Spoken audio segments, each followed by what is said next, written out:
Radio Cayman is the voice of the Cayman Islands. The following is a paid political broadcast. The views, information, or opinions expressed in this forum are solely those of the participants of this event and do not represent the views of the management and staff of Radio Cayman. This is the People's Radio Station.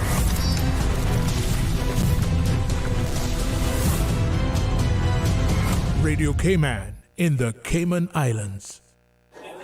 Feeding a crowd? Subway Catering makes it easy. Choose from freshly made sub and wrap platters in 2 sizes or go for individual boxed meals. Complete with a 6-inch sub, cookie and chips. Perfect for groups of 15 or more. And don't forget dessert. Our freshly baked cookie platters come in 2 sizes, so there's always enough to go around. Visit www.subway.ky to view our catering menu. You can call or email us to place your order. Then choose to pick up in-store or get hassle-free delivery. However you cater, we've got the fresh flavors everyone loves. Subway. Eat fresh. Cater with ease.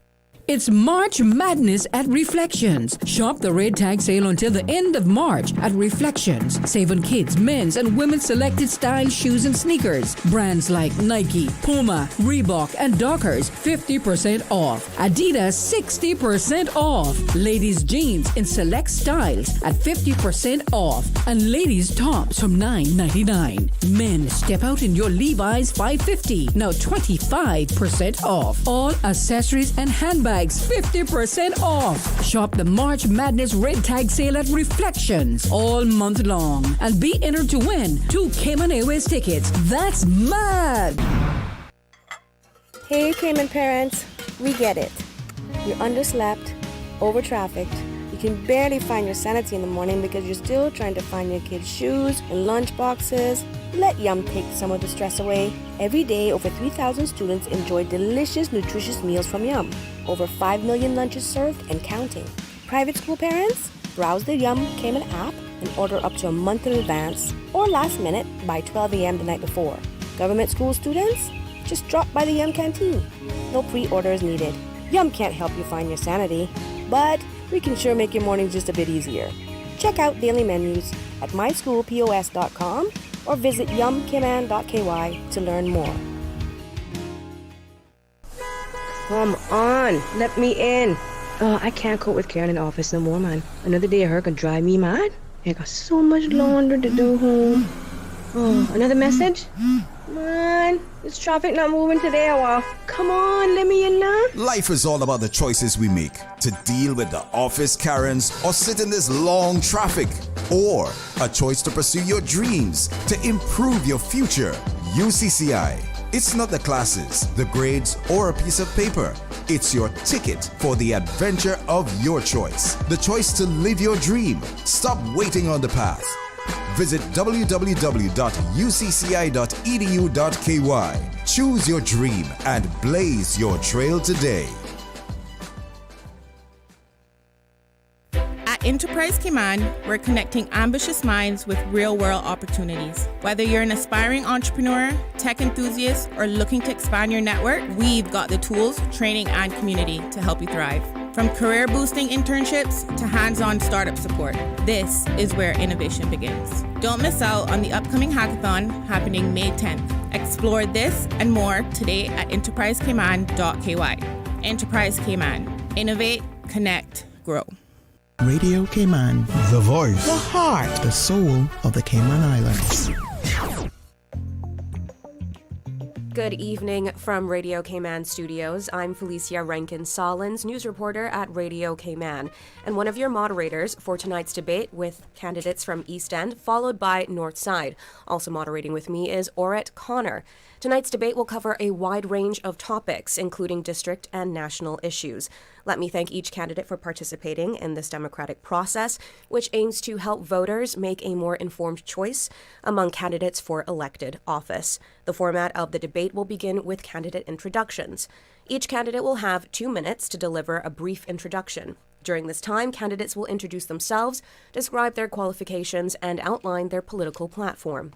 The question and rebuttal part of the debate consists of a series of questions directed to individual candidates. The first round of questions will call to the candidate's eligibility and ability to lead. No rebuttals are allowed in the first round. The following round of questions will focus on national and district level issues.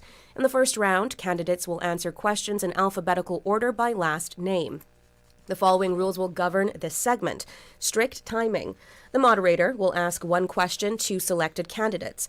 The candidate will have 2 minutes to answer the question. After the initial response, any candidate who's directly referenced or at the moderator's discretion will have the opportunity to offer a 1-minute rebuttal to the answer. The original responding candidate will then have 2 minutes to reply to the rebuttal. The moderator has the discretion to ask the original responding candidate to clarify their response if needed, providing the candidate 30 seconds to do so. The duration of the debate is 75 minutes max.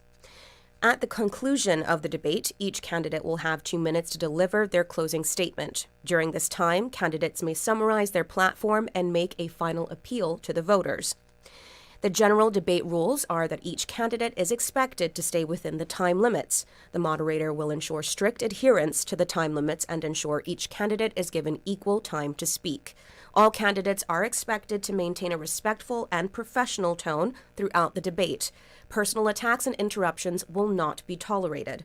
No personal devices, such as cell phones, tablets, iPads, or laptops, are allowed in the studio.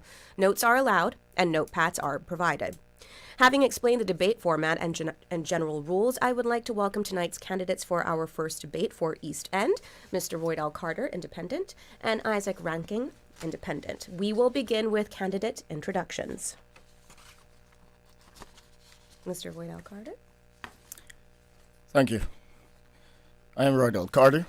I am a candidate for Member of Parliament for the District of East End. I am a native East Ender. I grew up in East End. I've went to the East End primary school. I've been involved in a number of activities over the years. And after completing the primary school, I completed my local education at the Cayman Islands High School. Since then, I was fortunate enough to obtain several government scholarships that enabled me to pursue tertiary education. But before I started my tertiary education, I worked in the banking industry for some 5 years in several positions, from cashier to customer service to fixed deposit, term deposits, and so forth. And then I joined the government as an environmental health officer trainee. I then received a scholarship to pursue a bachelor's degree in environmental health. After that, I came home and was successful in contesting for a British Chevening scholarship. And during that time, I completed my master's degree in occupational health and safety. I am well qualified to lead the District of East End. I believe in bold leadership, bold initiatives, and that is what I intend to bring to the District of East End. For too long, we have had a number of issues with leadership, and I'm about to change that. Okay, thank you very much, Mr. Carter. Now we'll turn to Mr. Isaac Rankin. Thank you. I want to thank you for hosting this debate, and I also want to thank the listening public, especially the constituency of East End. My name is Isaac Rankin. Similar to my opponent across the table, I grew up in East End, attended East End Primary School, and thereafter went and attended the Cayman Islands High School. It was called Cayman Islands High School at the time. From there, I worked for a short period of time with the Cayman Islands Government Public Works, who were at the time all-encompassing. They did roads. They weren't separated from all of the services that they provided to government.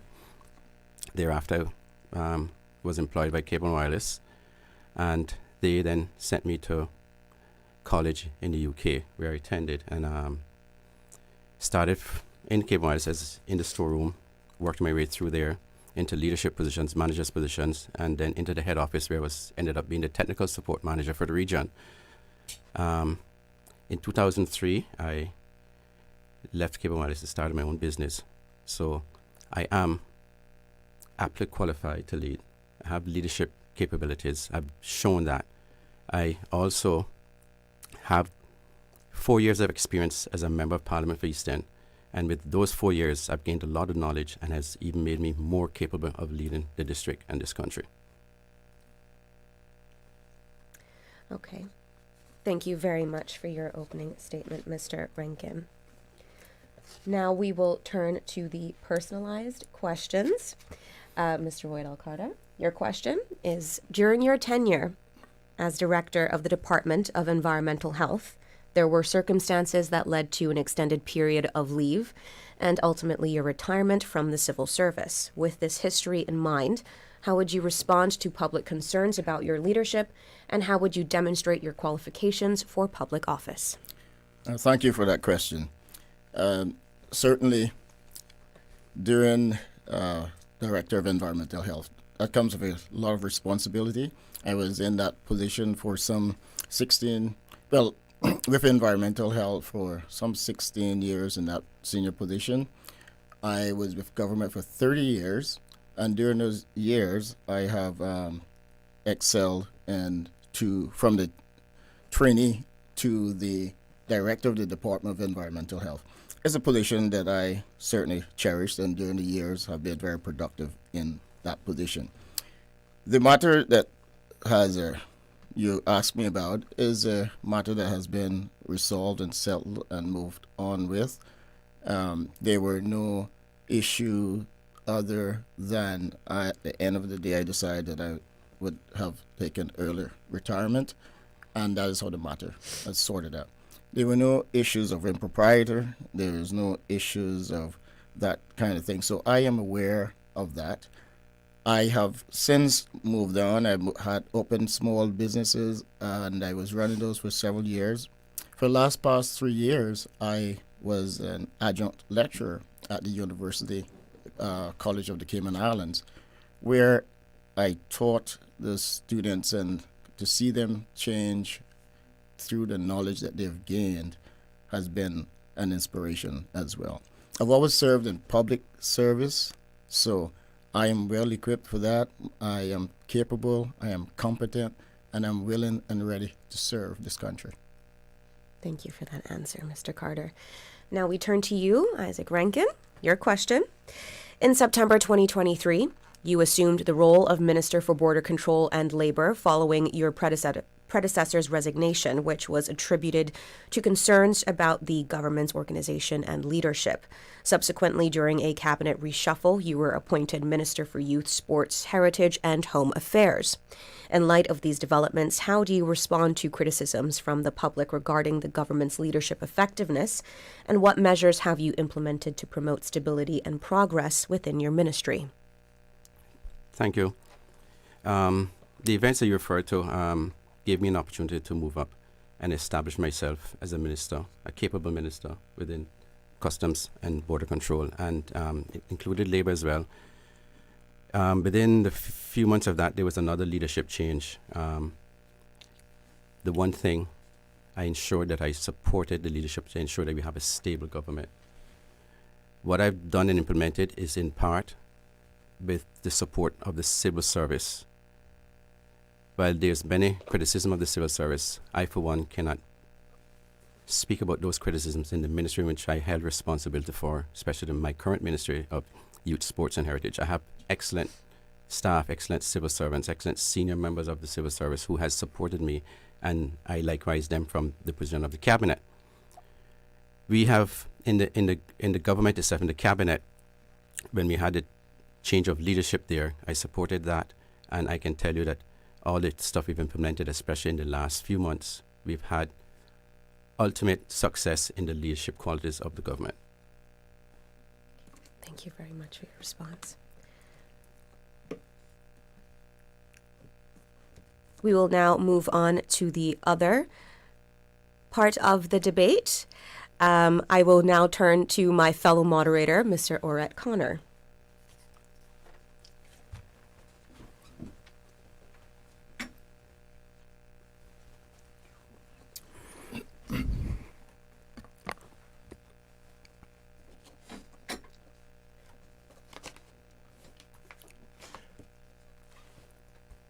Good evening, candidates. This portion of the debate will involve random questions that will be taken from our now decorated, as one candidate remarked, from our now decorated draw box. Christmas box. Okay. We will draw them randomly. We will start the first question with Mr. Carter. He will have an opportunity to respond to that question. There's also the opportunity for rebuttal as well. And if there's a rebuttal, then you also have the opportunity for a final response as well.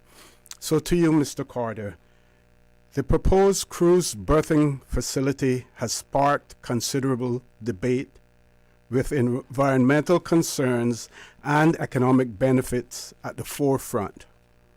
What is your position on the development of the cruise port? Thank you for the question. Now, the cruise berthing facility is always anything that has to involve dredging or marine environment like that typically causes some issue for concern. I am familiar with sustainability. I understand that everything needs to be balanced. So when it comes to the environment, we need to protect that.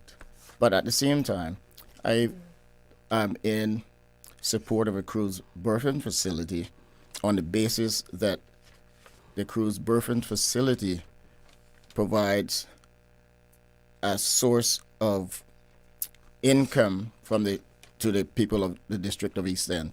Too often the cruise tourists stick around to Georgetown, and when they do come to East End, it seems to be just for a bus tour or a bus cruise, and they turn around there to the blowholes and then head back. So for me to support the cruise berthing facility, the benefits would have to be in place to support the small businesses in the district of East End. I am sure that we can construct, implement, put in place a cruise berthing facility once it's done properly. There always is a balance. This won't be the first cruise facility that's constructed in the world. We'll use facility experiences from other countries to do so. But I'm confident that we could construct a cruise berthing facility that can be done in an environmentally sound way that also provides economic benefits to these islands, because a number of Caymanians are involved in cruise tourism, and that is the way that they're making their livelihood. Okay.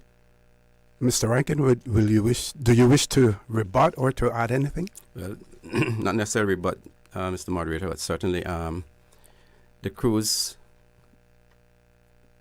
industry is certainly on the decline, and the numbers has said that. I see nothing wrong really in us getting the views from the public, because every single member of parliament supported the initial motion for referendum in the parliament. I too believe that whatever is done must be done with a balance of the environment.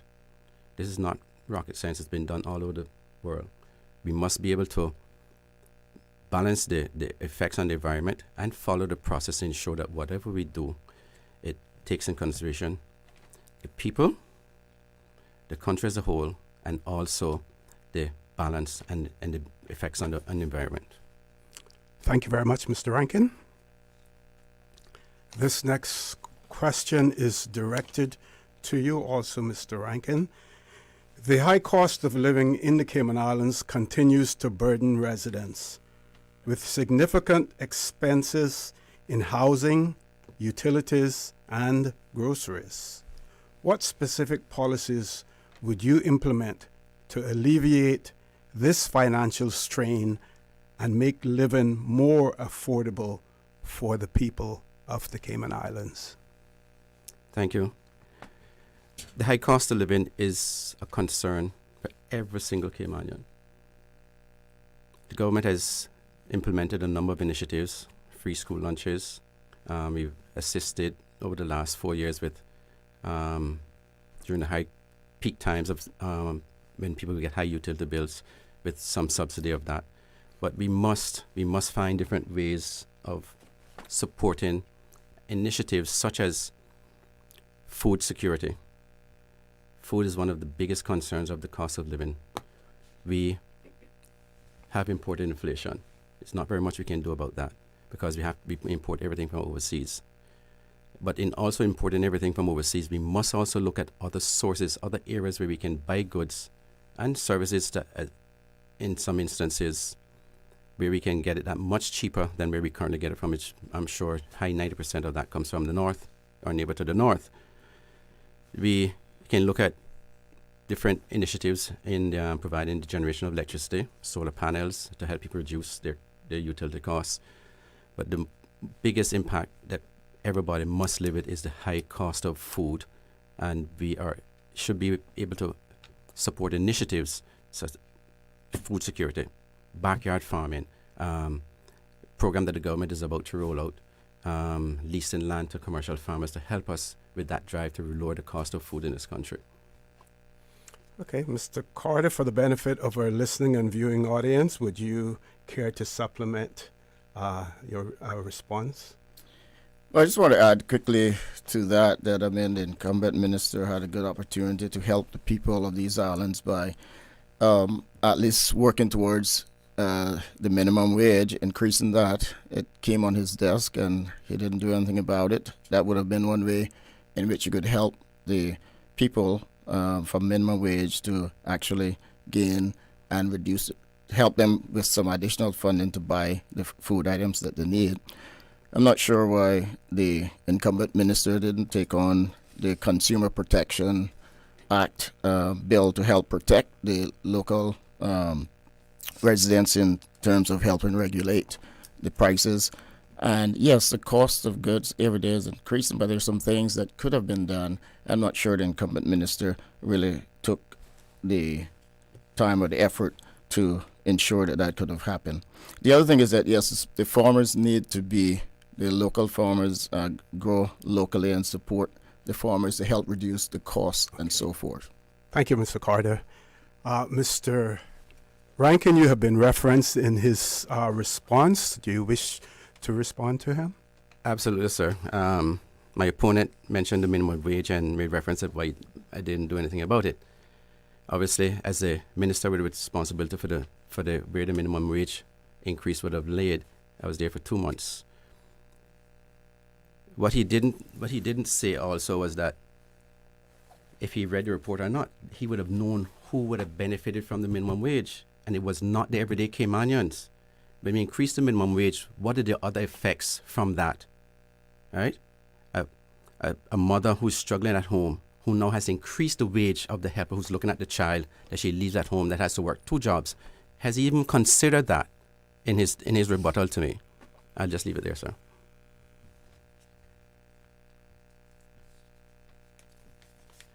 Mr. Carter, this next question is directed to you. Agriculture is a cornerstone of East End's identity, yet farmers face challenges related to land availability, road infrastructure, and support. How will you address these issues to promote sustainable farming and ensure the agricultural heritage of East End is preserved? Thank you. Well, I'll tell you what I'll do. I'll take some very bold steps, bold initiatives, and through bold leadership, you can make some changes. Too often and for too long, we've had politicians and representatives, and most recently, of course, East End, silent on a number of things. People don't know what is going on, or only a few people know what is going on. But yes, East End is one of the districts with the larger portion of farming land, and we need to do better for the farmers. We also need to open up some of the landlocked land so that the owners can get to it. It can be used for farming. It can be, and farming, remember too, you have different ways of farming, whether it's hydroponics, aquaponics, or vertical farming, horizontal farming as well. So there are a number of ways. We need to change the technology. We need to change the way that we're actually dealing with farming. Because when we talk about farming, too often we rely on the more traditional way, which is certainly you can yield some product from that. But and I think the government should also acquire some land, lease the land. And I've also advocated that homeowners should also have their own backyard gardens to grow some of their local produce that they don't have to always go to the supermarket to acquire them. Mr. Rankin? Mr. Moderator, the reference I had for me is that people didn't know what's going on and stuff, and if my opponent would have attended my meetings in the district, if he was so concerned, he would have known, because I would have updated the community on these events. If he doesn't know now, I'll let him know now that the government has land near the mental health facility, Ponciana, that they're actually working on a pilot program for commercial farmers where they'll be leasing land to ensure that we can at least improve our agricultural yield and ensure that we can build towards that food security program that I just spoke about. Thank you. Mr. Carter? Mr. Rebut? Yes, I do. I am aware that there were very few meetings when they were held, and only a few people were there. But the thing about it, even with meetings and updating, there's very little that was done that could have been done for the people of the district of East End. There's a lot of talk, but little action. Okay.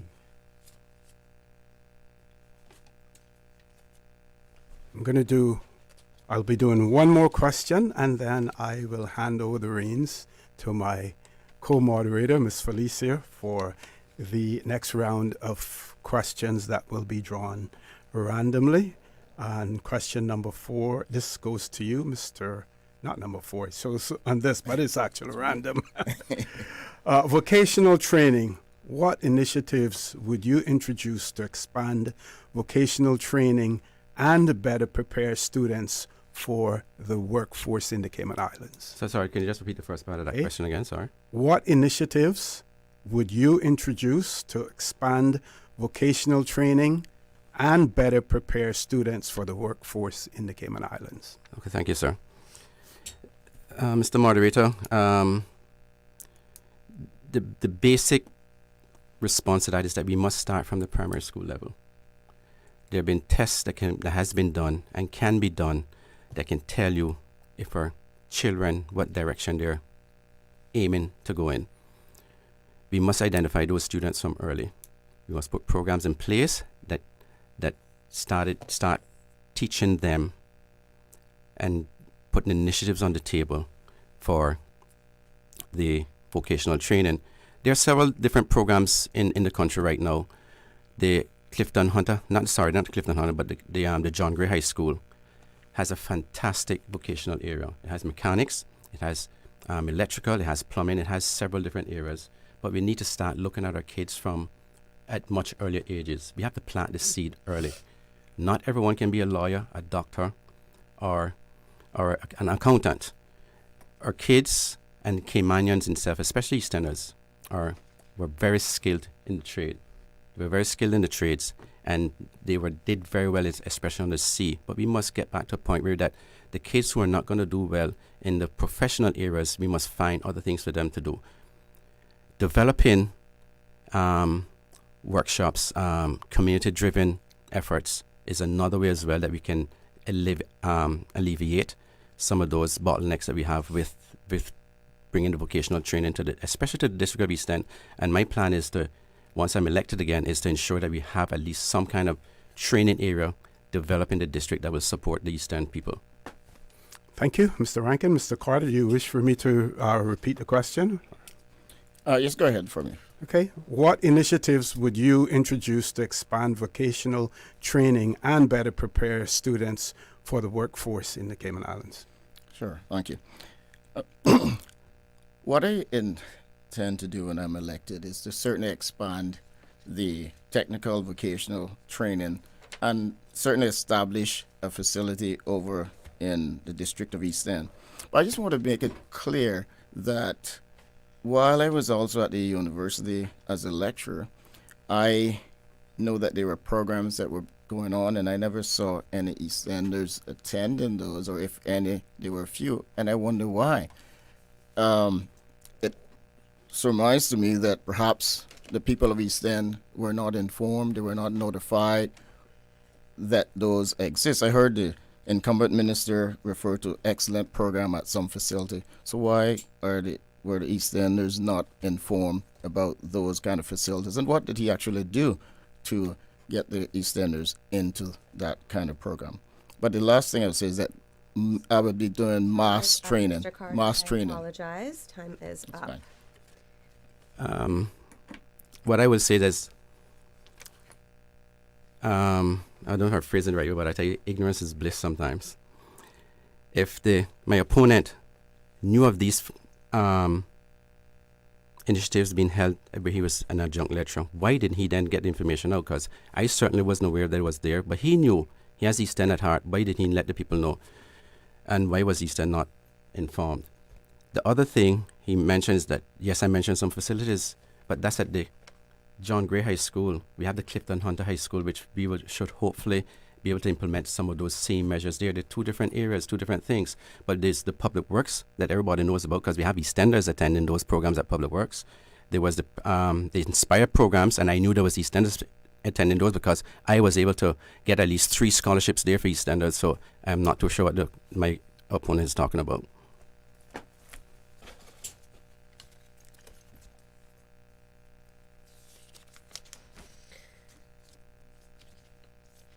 Okay. This question is now for you, Mr. Rankin. Given the limited... Oh, sorry. My apologies. It's for No Mr. problem. Carter. Given the limited business infrastructure in East End, many residents are compelled to commute to Georgetown for employment.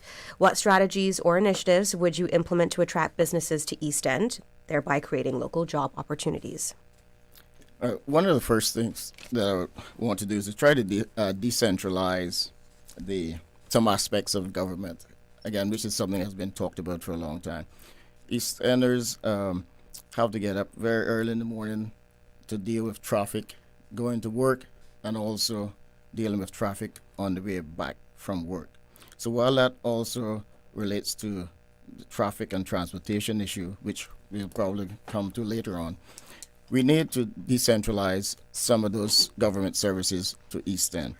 The other thing is, I would encourage the East Enders in particular who has the wealth or can afford to invest in East End to start investing in the district itself. Don't wait until other developers come in to the district and then try to set up businesses. You should be able to control and take care of our district. So by implementing, investing and allowing small businesses and entrepreneurs to have places to rent and contribute to the economy would be certainly a way in which we would be able to help with the small businesses in East End.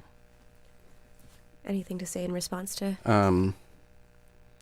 I would certainly agree with my opponent in terms of the traffic issue that relates to the people of East End. East Enders have no quality of life. I myself have gotten up at 5 o'clock in the morning to ensure that I got to town for 8 o'clock appointment. We have no quality of life. We must ensure that government puts some of its services east, wherever East want to take it, so that when people are coming out of their driveway, they don't have to turn right, they can turn left and go to their work. We must encourage more working from home for people that is not really critical to be customer facing. But we must also encourage and support a national development plan that highlights areas where we can do business and encourage people with funds, people who wants to do well and support our community, our country. And I'm hoping that will be people from East End as well too, but hoping that they will support development of businesses in the district to give our people a way to be entrepreneurs themselves. Thank you, Mr. Rankin.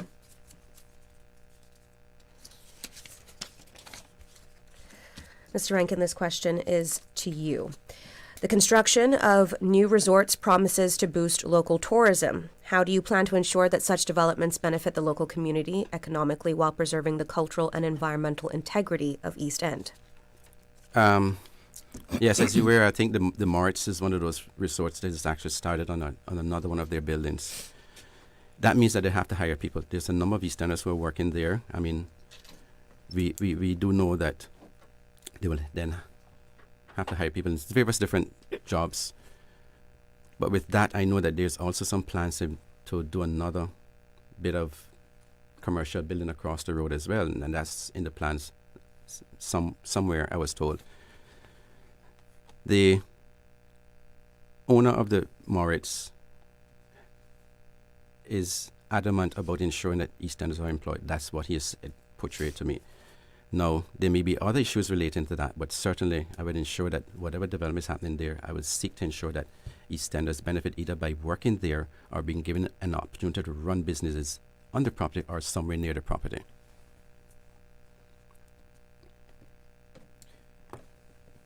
On that question, certainly one of the things that we want to do for any development in East End is that we have to hire our people, our local East Enders. We should get priority. And one of the things as well that I intend to do is to mass train people instead of 1, 2, 3, 4. I want to train 40, 50, or 100 at a time so that we have people that are willing, ready to take on these jobs. And those persons who currently are in that field, because tourism and in East End, I mean, a lot of our forefathers, grandparents, mothers, fathers did some work in that regard. So we need to give the young people an opportunity. We need to give those who are willing to work in that area an opportunity to do so. Thank you very much. Our third random question. Well, out of our second batch of 4. Mr. Carter, how will you preserve and promote Caymanian culture and heritage amid a growing expatriate population? Well, I'll tell you honest truth, if I had my way to do that, we would always have that in control.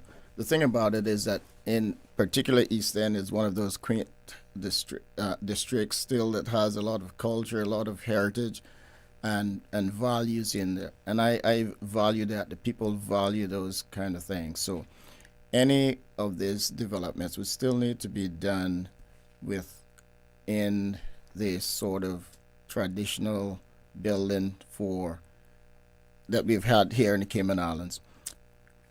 I have the phrase that, I hear the phrase go east, but before you go east, what I'm going to say is to go west and have a look at how 7 Mile Beach and how the parts of West Bay are so overbuilt, the monstrous structures to get there. You can no longer see the ocean and all of that. We don't want that in East End. What we want is buildings and structures that fit in with the culture and traditions. I also plan to introduce a market where the people in East End can ply their trade at a facility. I also want to include a commercial kitchen or facility where the local entrepreneurs will be able to rent and do their baking, cooking, craft work, and so forth on that site. So there are ways in which I would propose to contribute and conserve culture. Thank you, Mr. Carter.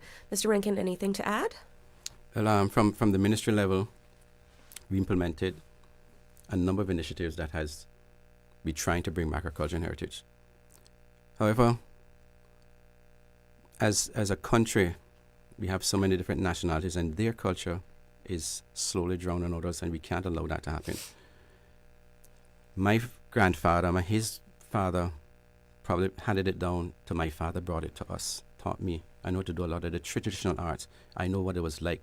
I used to think that what was a way to put food on the table that's it. But I now realize it was part of our heritage and culture.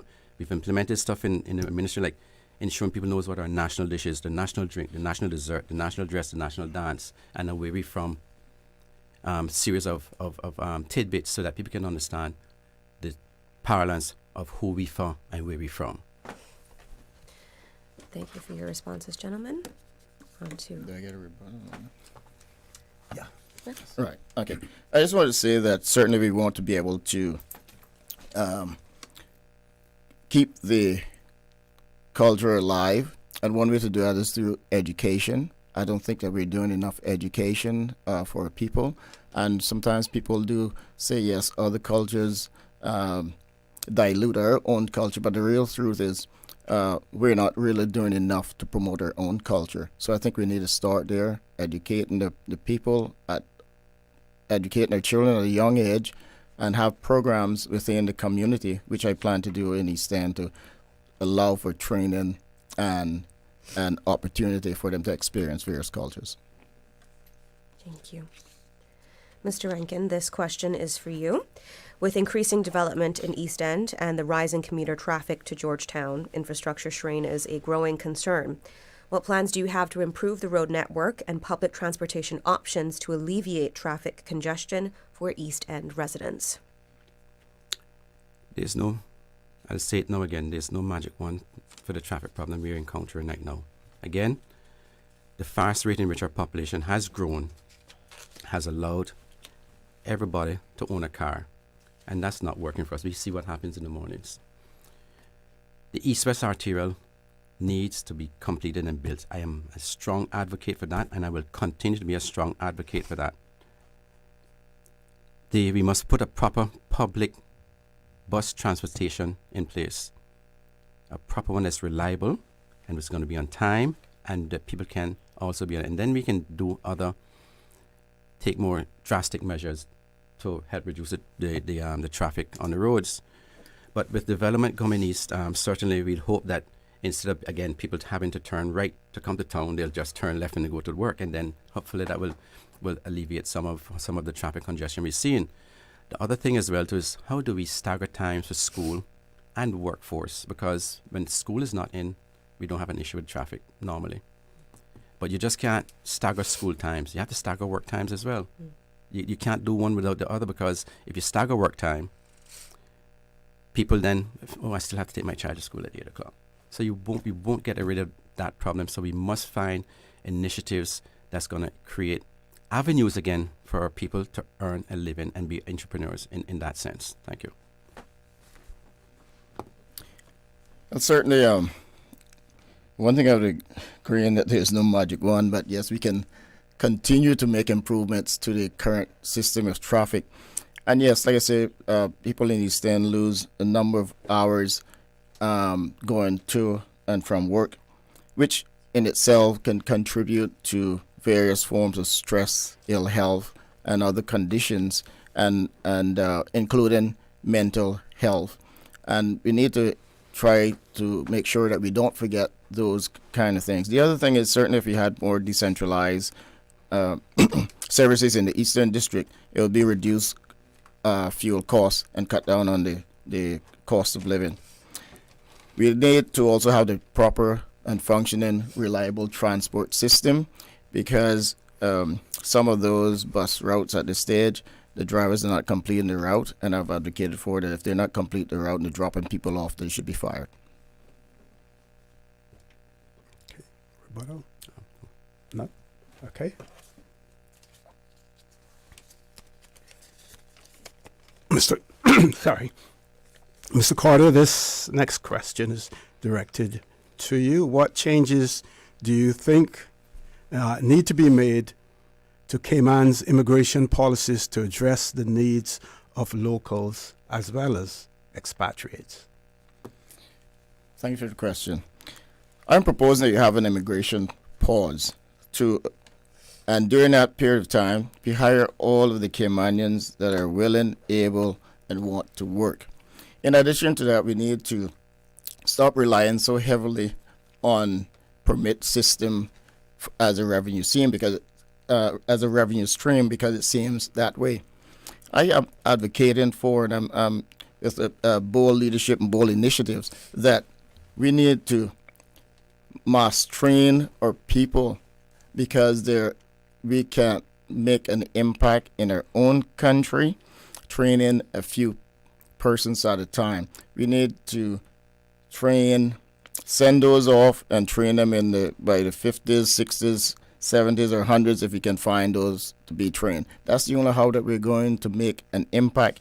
And the other thing that we need to do is to try to get our Caymanians back into leadership positions in this country, because we have people in there in those positions, senior positions, and once they get in there, they seem to be locking out the Caymanians and they can't get a job. So, but yet they deny Caymanians on the basis that they're underqualified or overqualified. I think that is total nonsense, and we need to make that change.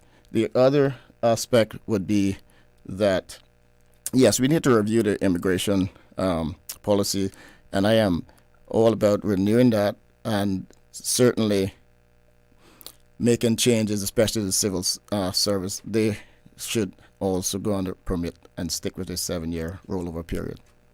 Mr. Rankin? Thank you. The immigration system needs to get a comprehensive view, but we must take a very common sense approach to what we're doing. To address the needs of locals, okay, let me just back up there 1 minute. I believe that the only way we should grow our population is through either marriage or descent. We should not be growing our population artificially to create a lot of these problems that we've seen here now, that where some of our locals are not being able to get jobs. However, we have a lot of overseas students who's studying. We know what they're studying. We have the information. We need to have a comprehensive immigration review that looks at that as part of the whole review. Are people coming back qualified with degrees, masters, bachelors, whatever degree they come back with, needs to have a chance to get into some of those jobs that have work permits in them. Yes, I would support, yes, the overseas students and so forth. It is a shame. Let me call it for what it is. It is a shame that we have our students in university come back here after graduating with their degrees and can't find a job in their own country. Absolutely ridiculous. And that must change. Those students should, in fact, be headhunted before they come back here, so they're guaranteed a job in their own country. But right now they're planning to stay overseas longer because they can't get a job here. So I need, and I will be willing to implement some bold policies in that regard. And when I was director, there were people coming back from university that I didn't know about, because the system has failed and it continues to fail this people and the students of this country. That must change.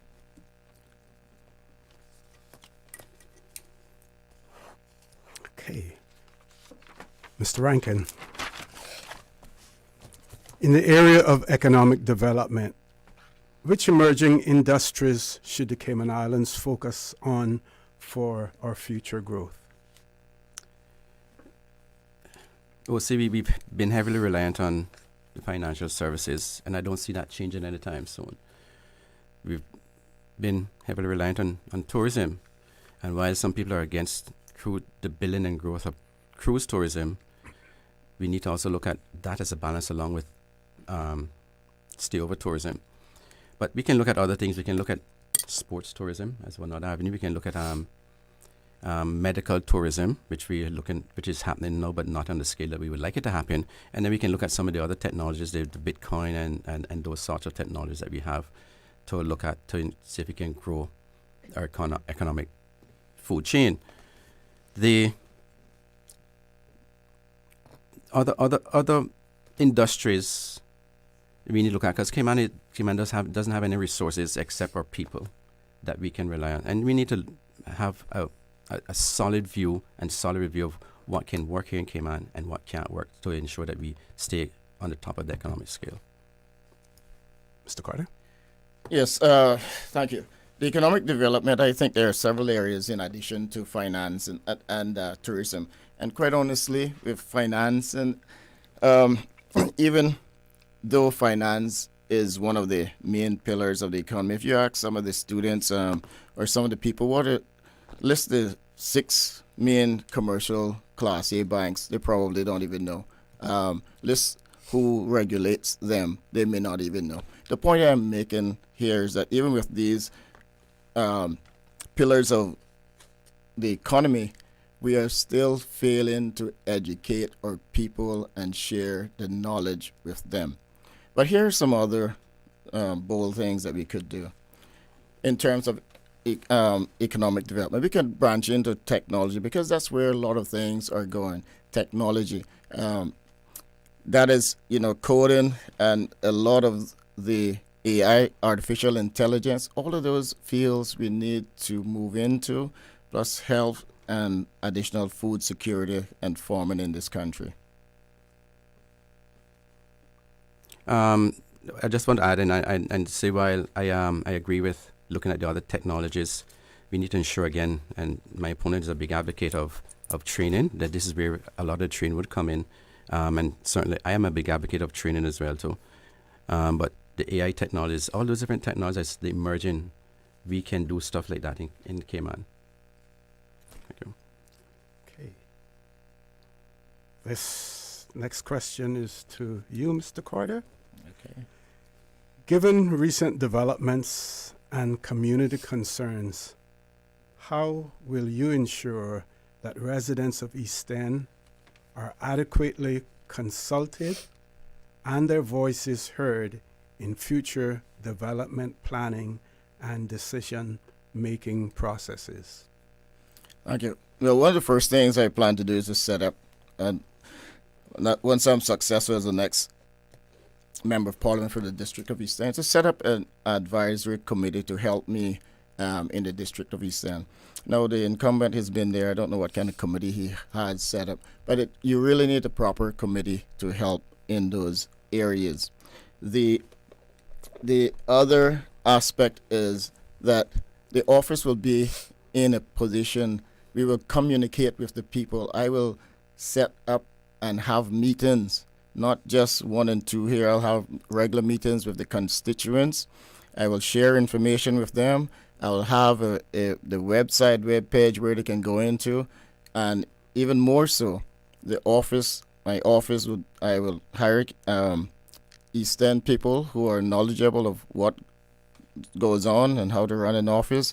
My office will be open, I will be accessible, and the office would not only be open 6 months before election, but it will be open at all the time to consult with the people, to provide them with information and advice. So I will be accessible to talk to them, have discussions with them. I will meet them wherever. I am not afraid to talk to people. And I can say this much, Easton, if you elect me as your next Member of Parliament, your voice won't be silent. You will hear me. Mr. Rankin? Could you repeat the question again, please? Sure. Given recent developments and community concerns, how will you ensure that residents of East End are adequately consulted and their voices heard in future development planning and decision-making process? Thank you, sir. I alluded to earlier a national development plan that where East End plays a very critical role. You need to know exactly how we want to develop East End, how we don't want to develop East End, because certainly I do not want to see a 7 Mile Beach or commercialize any large-scale commercialization of East End District. We have a very unique piece of gem of this country in East End, and we need to keep that. Having the development plan will do a number of things where we can do development of commercial buildings, agriculture, residences only, but certainly ensure that every single East Ender have an opportunity to make an input to that development plan. Using that development plan, then we know exactly what kind of developments that we can use, what we can do and what we can't do to ensure that we stay in the kind of district that we want East End to continue to be.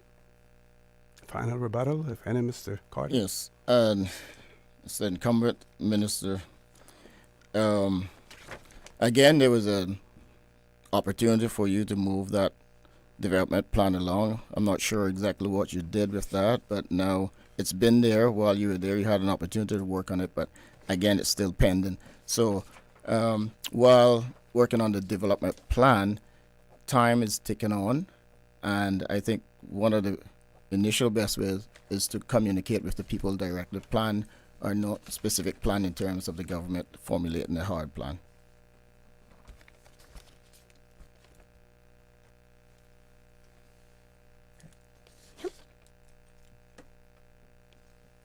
No, to the next question.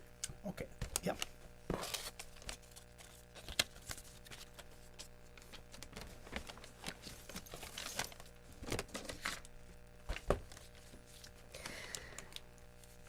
What actions do you think can be taken to resolve the affordable housing crisis in the Cayman Islands?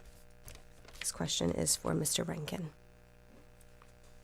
The government is working on a number of initiatives. One of the initiatives that we're looking at to alleviate the housing crisis is the development of a pilot project in East End. It's the Pilot Affordable Land Project.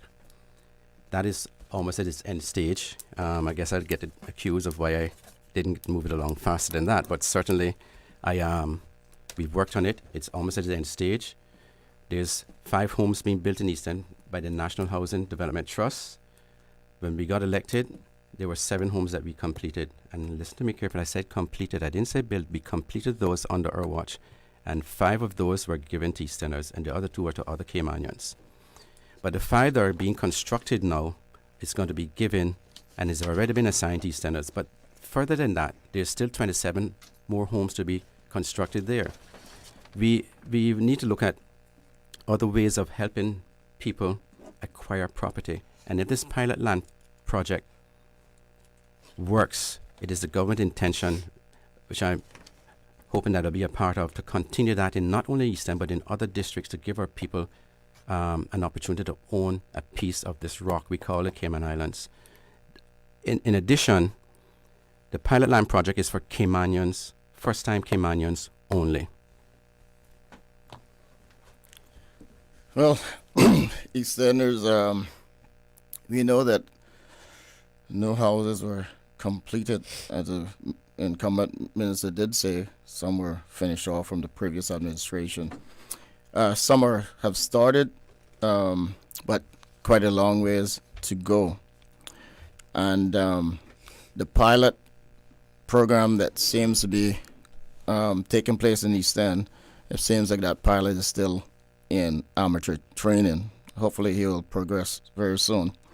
The other thing that what government can do is that we need to have some land purchase, bank some land for people, and affordable land for homes. The other is that these concessions that we're giving away to all of these large companies, what I suggest that we do is to let's realize some of the hard, build homes for whatever 50% of the value of these concessions that people want, so that you have those there, and then we would be okay with in terms of giving you the concessions.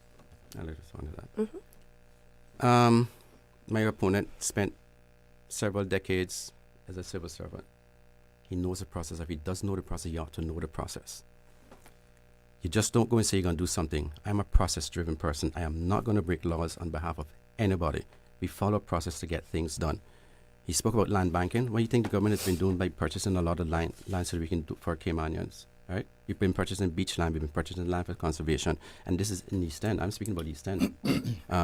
But certainly the project has started. It's on the end of it. And if he wants to call that being amateur, well, go right ahead, because certainly I've stepped into that and I've worked along with the minister responsible for that, ensuring that we get that to where we are now.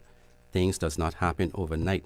And my opponent knows that. He spent 3 decades in government. He knows how the process works.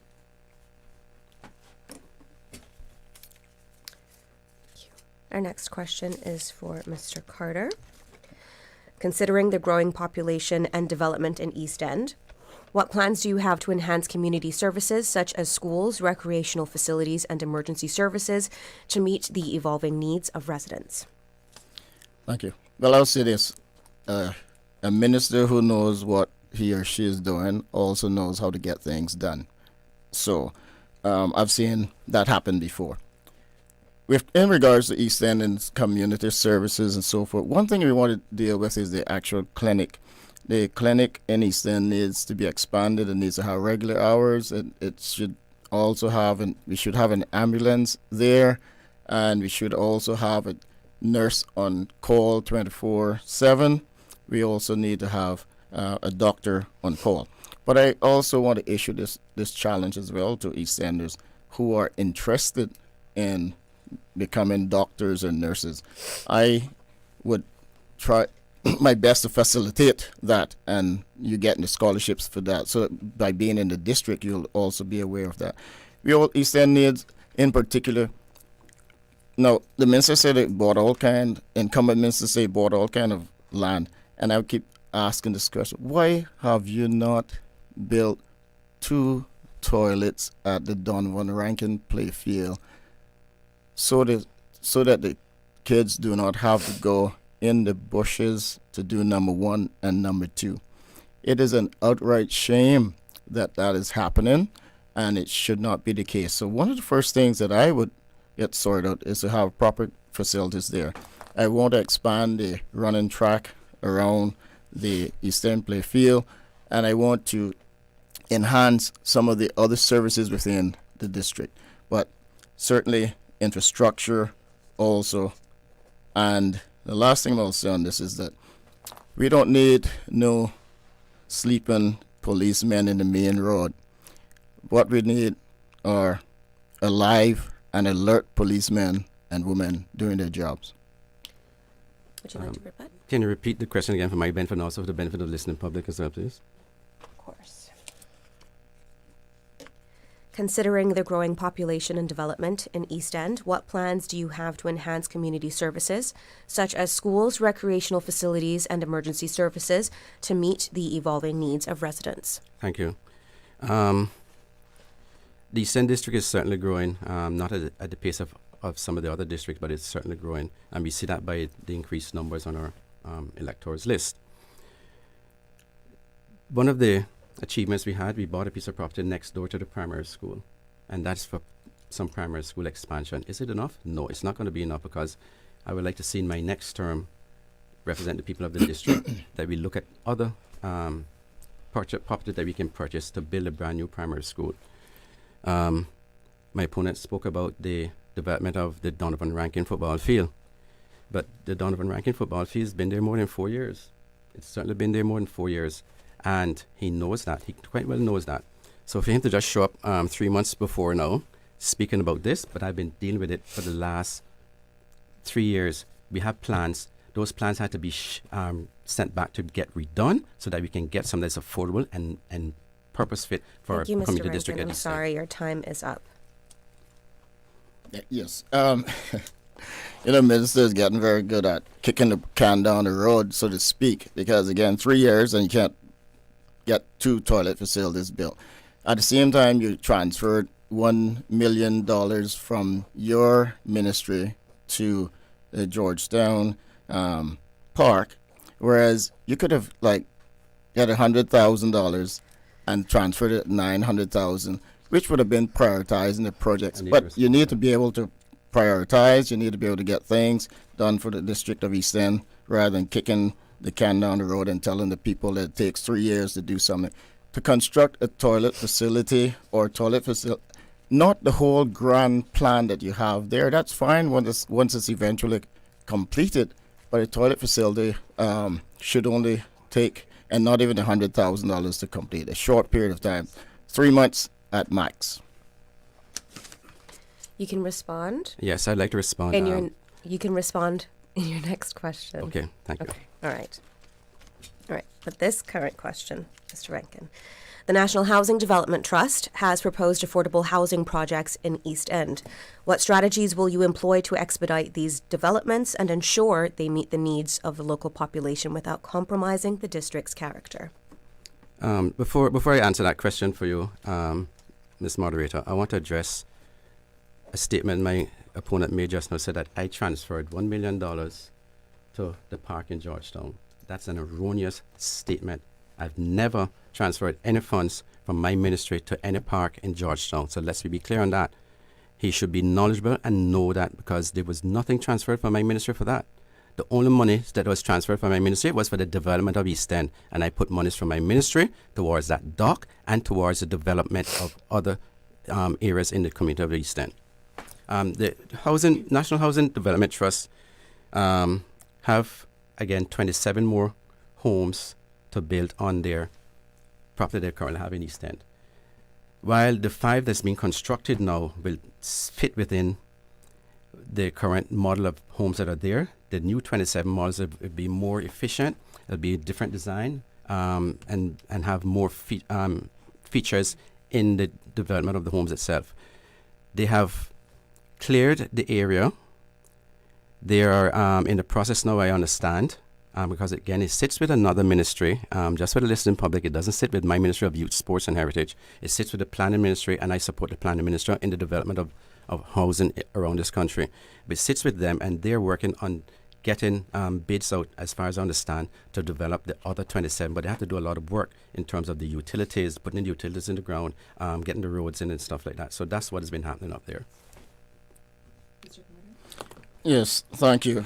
The funds that were transferred from your ministry was reported publicly in the press.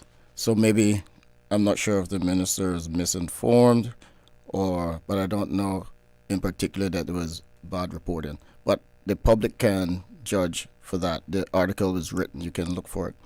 And in terms of affordable housing, I think we need to move into either doing the multiplexes and so forth, duplex and so forth, multi-story. The other thing is that when it comes to affordable, it all depends on who you're asking about affordable, because the cost of housing today is exorbitant. And when you talk about how affordable, I'm thinking that the government should be able to cap that cost. I don't like to do this because then people will use this as a basis. But the cost of affordable housing should be no more than $150,000 to $200,000.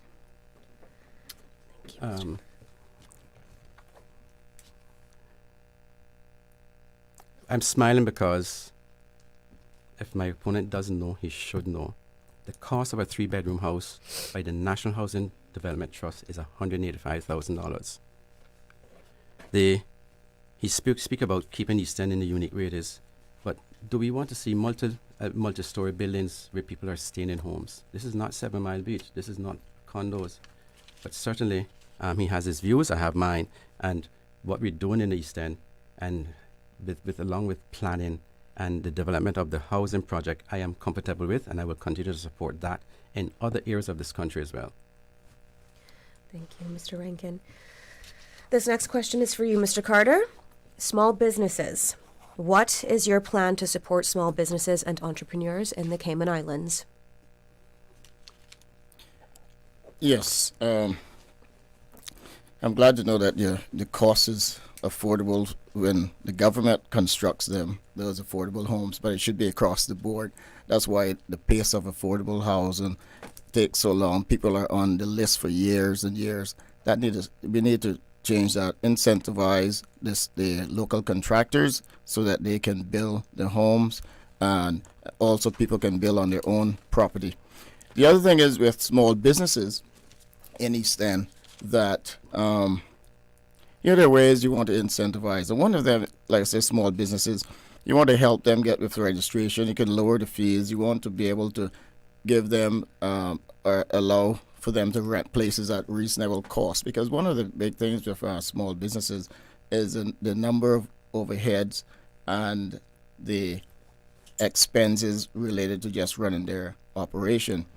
Small business owners sometimes have a great idea, but sometimes they don't have their business plan put together. And sometimes, while we want to encourage entrepreneurship, I also want to make sure that they are trained, that they have the knowledge, that they have the skill, that they also have financial training to help them along the way. I plan to have small businesses within the district of East End registered on my site so that people within the community will see which businesses are there, when they operate, and who they are, rather than trying to guess which businesses are there, or looking for the minister, and sometimes he can't be found. So I think if we put it in a location where it's actually visible, it will be more convenient for the business, for the public. You can go ahead and rebut. Just want to touch on the build on your own property statement that was made just now. Again, if you don't know, you should know. The National Housing Trust has a scheme in place already, and there are houses being built in East End that is built on your own property type initiatives. to encourage small business to do well. If you listen to my opponent, you hear him speak on the matter as if Easterners don't know what business are there in East End. Easterners are smart people. We know what's in our community. We know what's there. We know where we can do business. But certainly, we need to encourage more of them to be business owners and not employees. The government must put initiatives in place, and that means having to reduce some of the red tape. We have to give some concessions to business owners in East End that we are able to encourage them to develop businesses in the district and ensure that they are able to participate in the economy as they wish. Yes, I am aware of those things, but the problem, like I said, is that the time that it takes for people to get anything done is too much bureaucracy. We need to cut that bureaucracy down and get on with allowing the people and to get their homes and so forth. Too much bureaucracy, and I'm prepared to slash as much bureaucracy as I can. Thank you very much. On to my co-moderator, Mr. Orette Connor.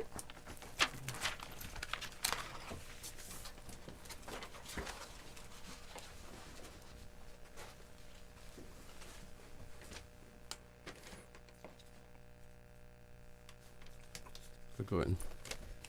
Okay, this next question is for Mr. Rankin, I believe. Yeah. Recycling programs.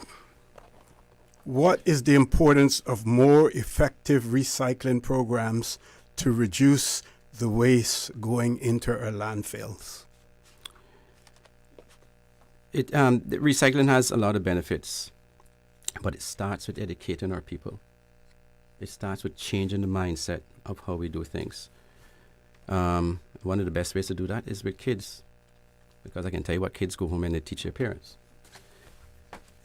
Stopping the recycling from going to the landfill doesn't solve the problem. That still has to go somewhere. We don't have any facilities on it that can use that recycling in a meaningful way, so it still has to go overseas. But what we must do is ensure that whatever we do does not harm the environment, minimize the impact to the environment. They're currently recycling facilities at the landfill now, as I understand it, metals and other things. When they're picking up garbages, they try to ensure that a lot of there's no mixed debris in the garbage. I am no expert on it, but certainly, common sense, taking a common sense approach, starting with education of our people, I think is the best way to go. Mr. Carter? Thank you. Well, I'd agree with the incumbent minister. He's no expert on waste management, but I do have some expertise in that area. And I will say to him that, yes, recycling is an important aspect of waste management, but the bigger problem is waste management in the first place. So recycling is only one of the streams of waste. So the existing landfill obviously has a very short period of time. It has been extending, going higher. So we need to take bold steps and bold initiatives for that. Again, the incumbent minister was part of an existing waste management or regen program. For whatever reason, it was killed because apparently it became an expensive project. And there was no way that it started out that way. So I don't know the reason why it went that way. But we need to reduce waste management overall. We need a proper line engineered landfill. We need a waste management system plus overall education for the people of these islands, with recycling being part of the effort to change behaviors. Change behaviors, I do certainly agree with, but my opponent spent several years being the head of that area, and why weren't we much closer to getting it done when he was there versus now? We shouldn't find ourselves in this situation if that's the case.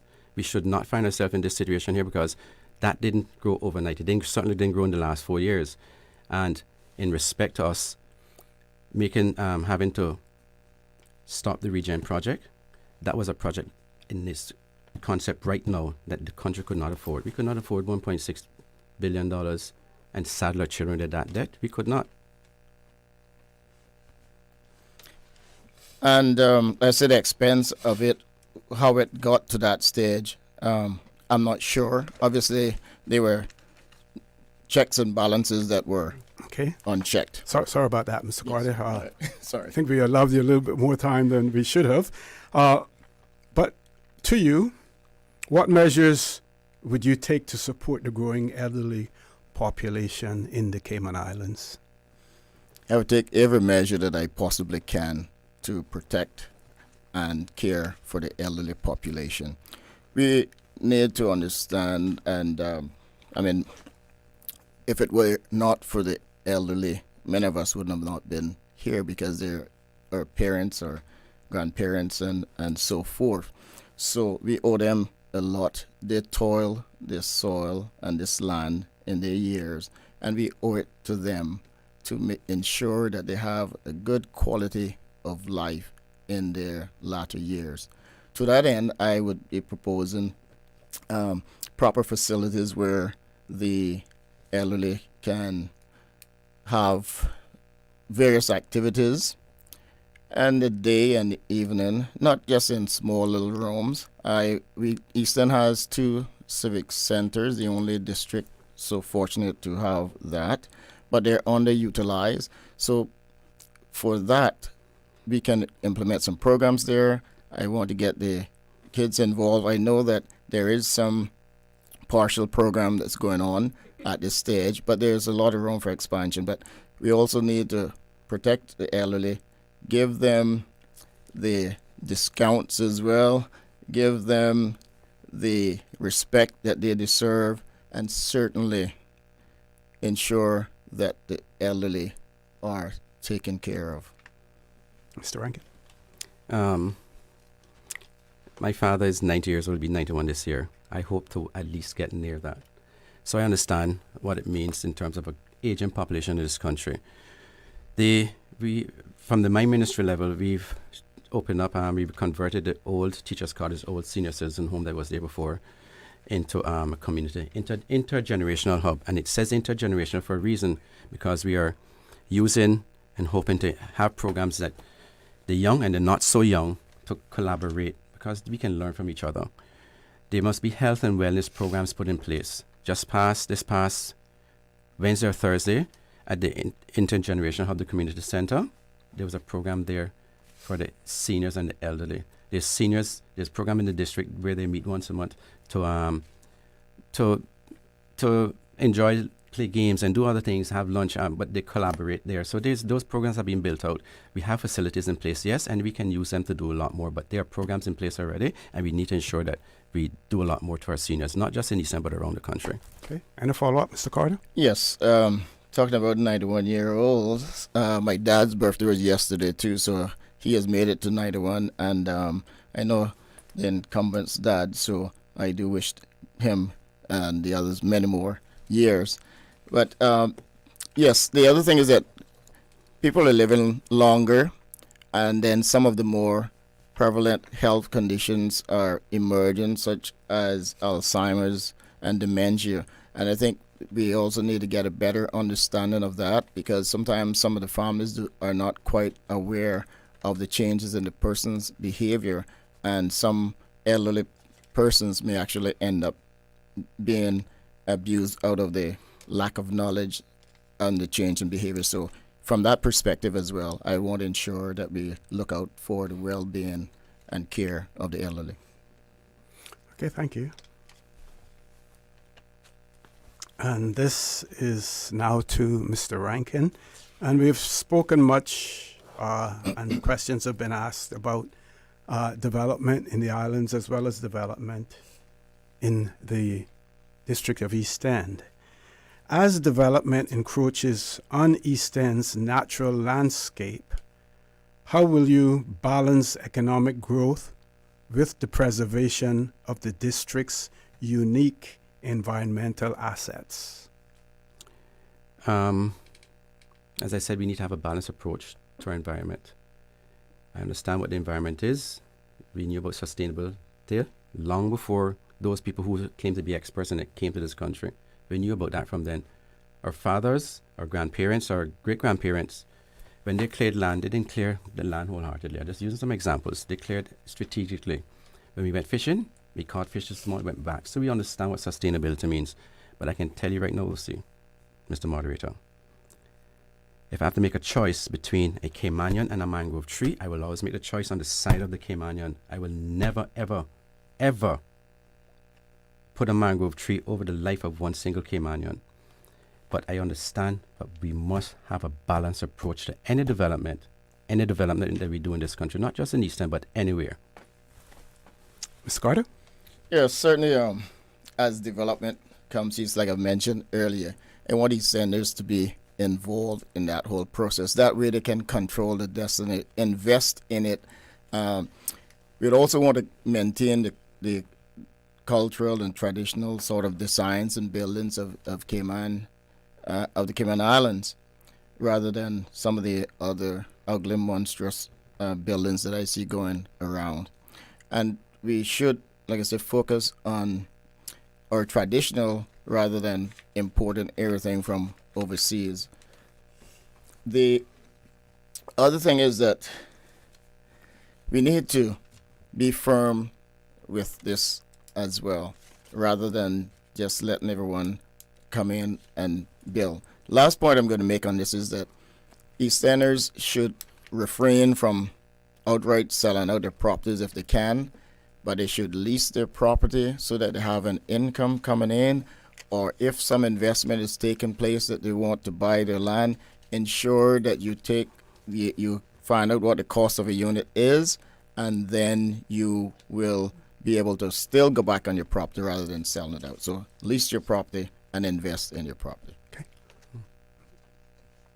No response. Okay. This is going to be our last question, and this is directed towards Mr. Carter.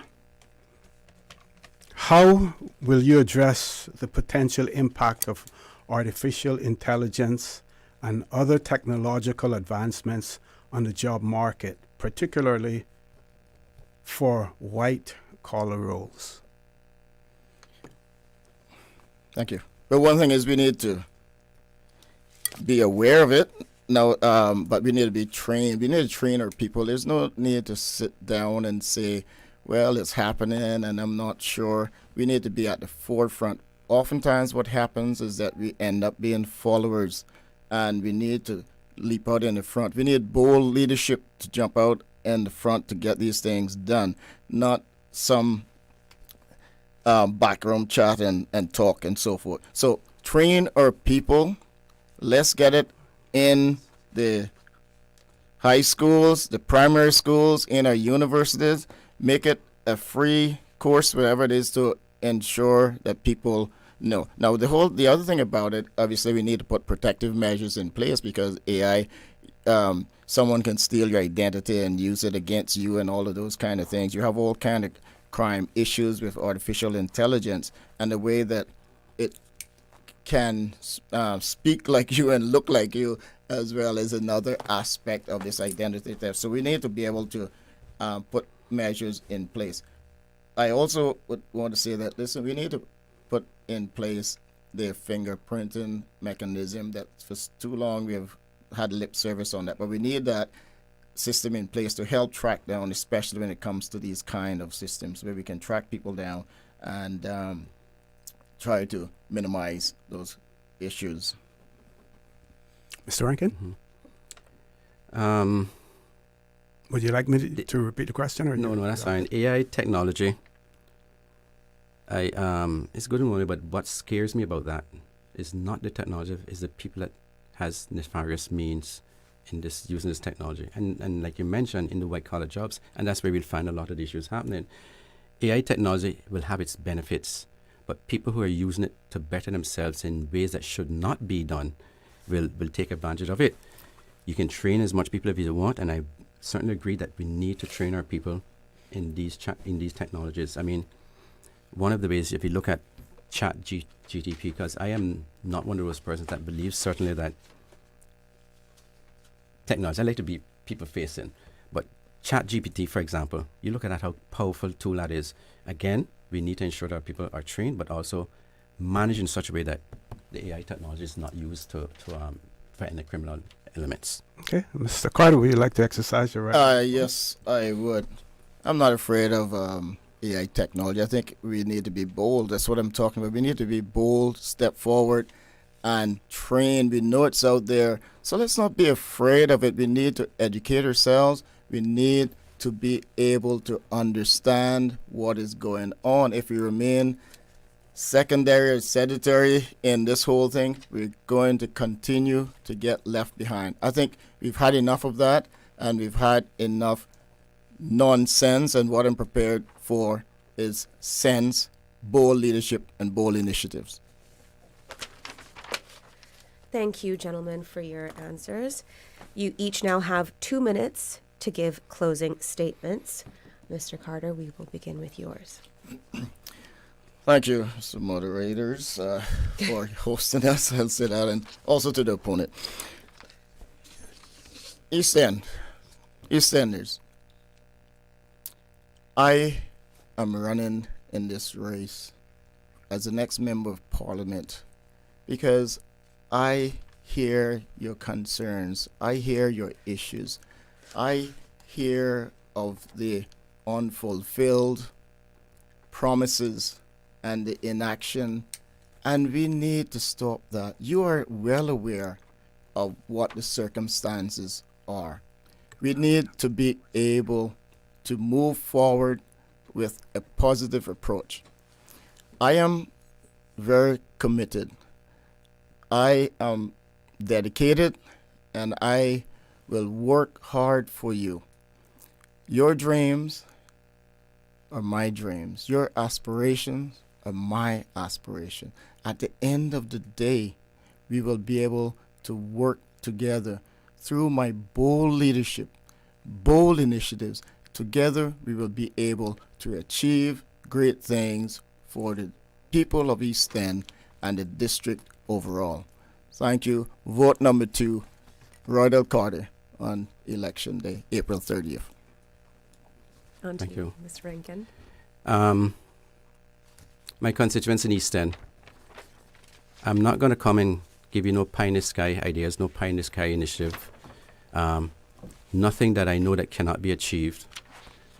I have a track record, even though some of my opponents are currently saying that, oh, there's nothing done, this wasn't done. And when they know that things are done, then they find other excuses to say the reasons why that you should not vote or you should vote for them.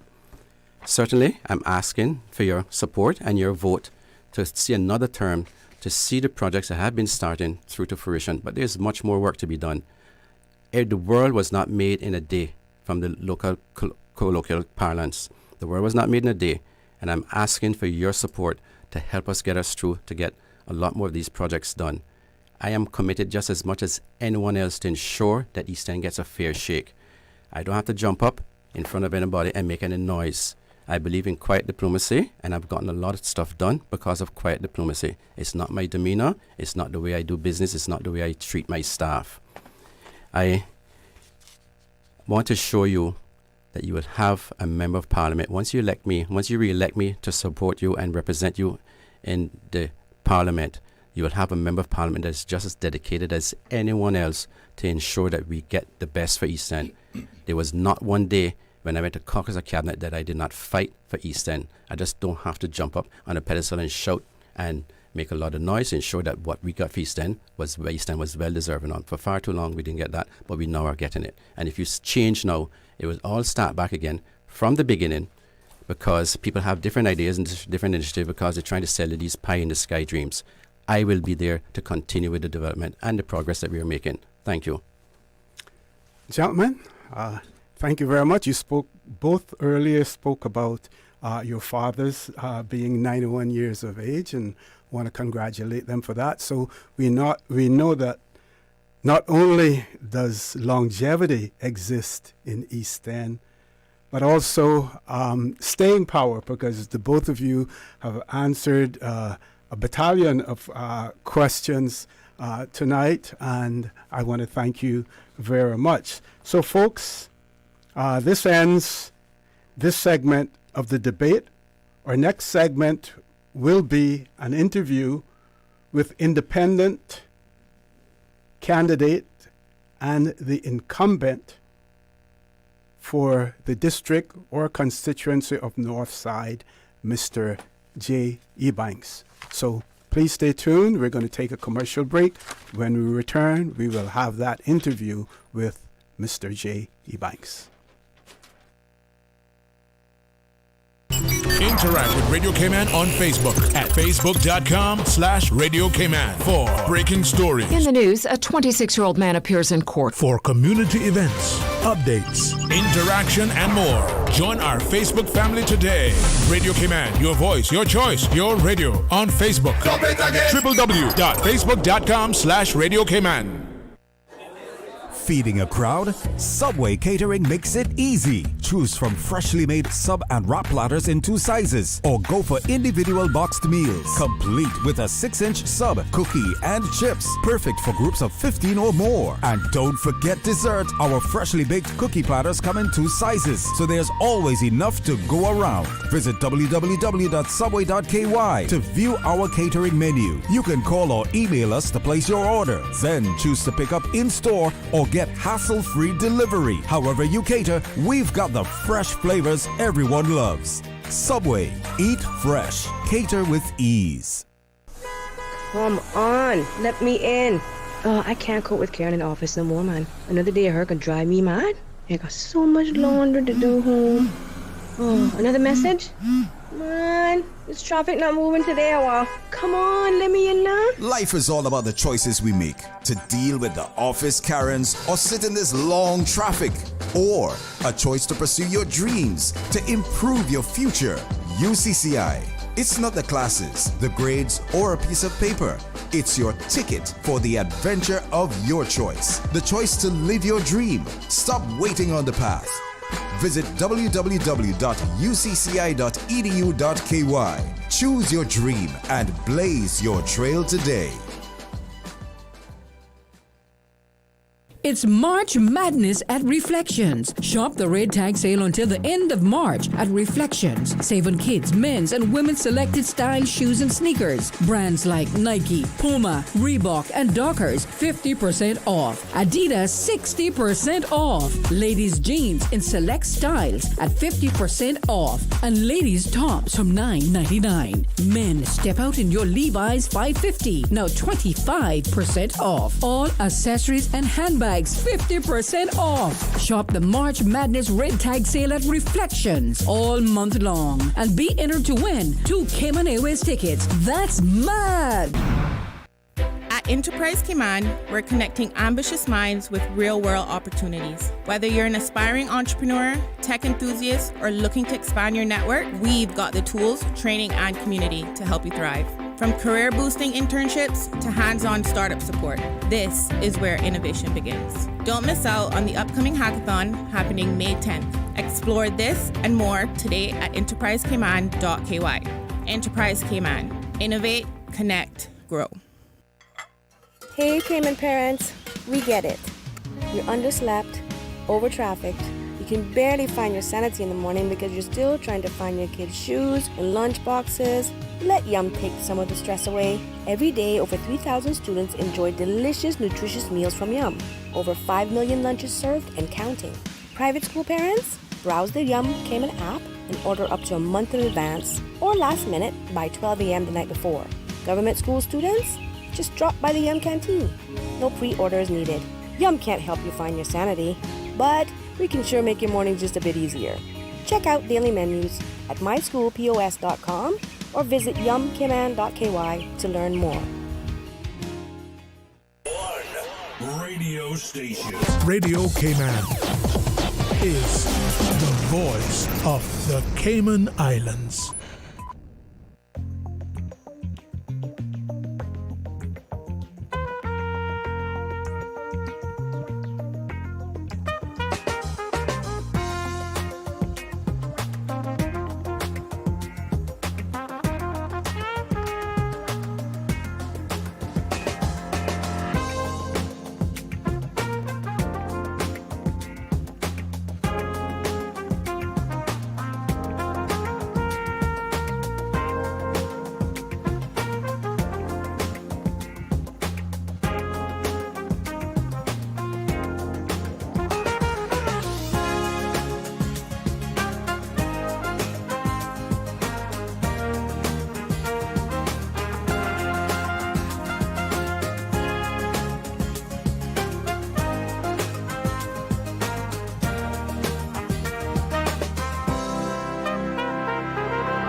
Radio Cayman, The voice. the heart, the soul of the Cayman Islands. The following is a paid political broadcast. The views, information, or opinions expressed in this forum are solely those of the participants of this event and do not represent the views of the management and staff of Radio Cayman.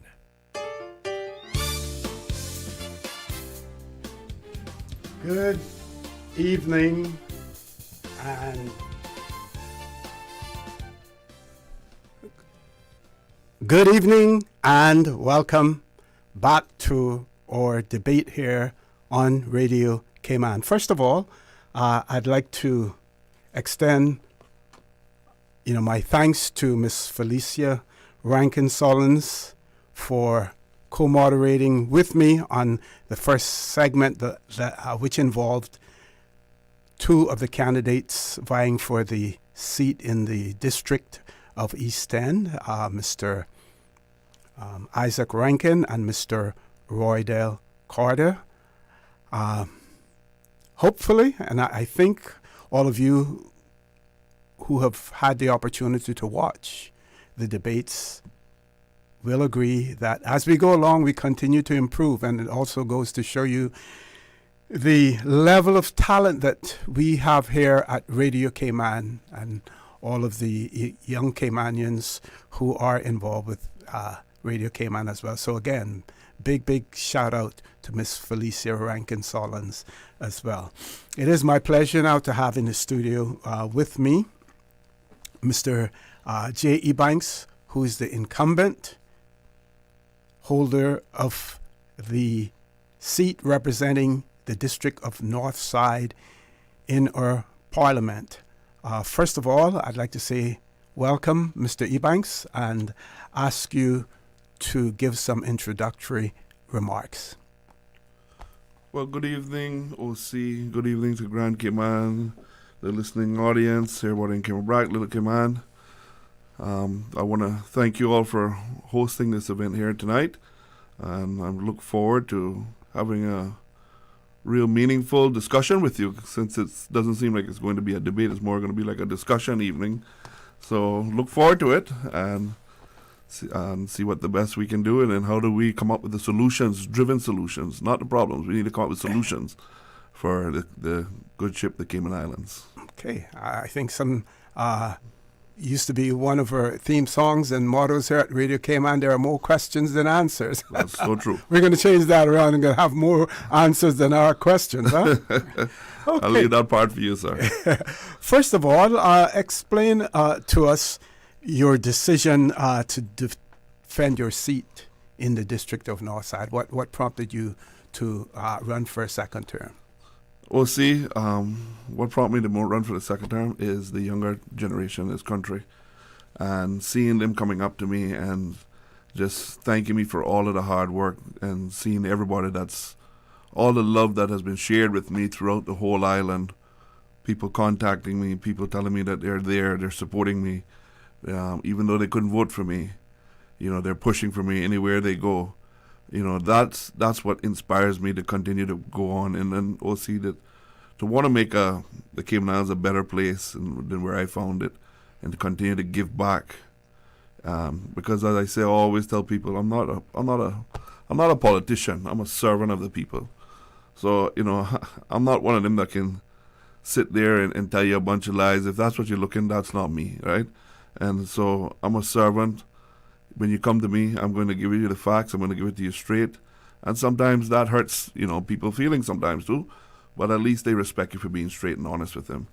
And, we'll see this, just seeing in my last 4 years, how much I've helped this country and have so much more to offer to it.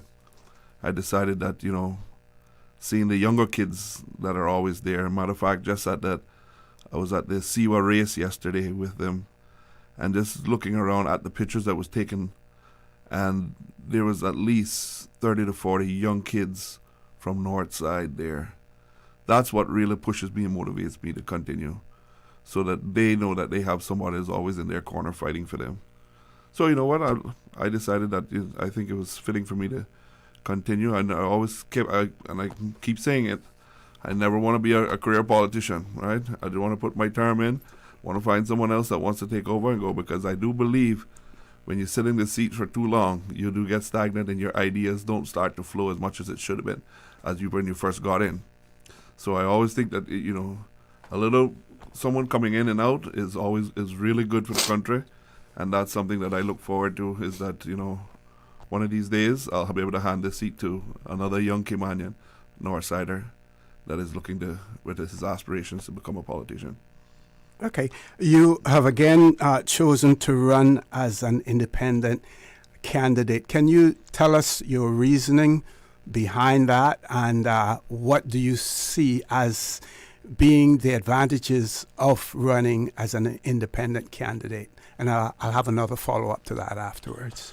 Well, see, for me, it was very easy to decide that I had to be an independent, run back as an independent. That was having the database that I have with the people of Northside and speaking to them. That's what the people of Northside asked for, right? They wanted me to stay where I was at, continue to steer the course. And yes, Jay, we know that you're going to have to work with the government at the end of the day, but we prefer you to just stay where you're at and then join whoever you have to join at the end of the day. Okay. Well, that was going to be my follow-up question as to whether or not that was sort of the will of the people who support you in the constituency, in the district, that they wanted you to run as an independent. Well, see, we have to remember that we serve the people first, and it's what the people want. That's why they vote us in for. So if we cannot just decide on our own what we want to do. We need to decide with the people, and I've been canvassing that for quite some time before this election came in. And as I said, I have a great database of every telephone, email address of people that are at Northside. So I'm able to get out and talk with them, if it's even by WhatsApp sometime. And they have came back to me, and majority have told me, stay fast where you're at. Okay. Now, while many will laud so many of the achievements or the things that you have achieved in the district, can you speak to some of the things that you would still like to get done if you are re-elected, and also your aspirations Let me stop as you there, sir. as far as a minister? When we say about if you're re-elected, we're going to be re-elected. Let me correct you on that one first. Okay. Well, see, and of course your opponent isn't here to contest you on that. I'm not even going to get into that, sir. I'm going to just stick to the facts, right? See, one of the things that I want to see through finish, there's a lot of things that I have accomplished in Northside, but a lot of the things that I need to see completed. One of the main things, and I know just listening to your past show, they were just talking about the seniors. And, you know, that is something that Northside has been asking for quite some time, is a seniors home. We've actually been able to purchase a seniors home for the people of Northside. We're actually in the stage of renovating a seniors home for the people of Northside.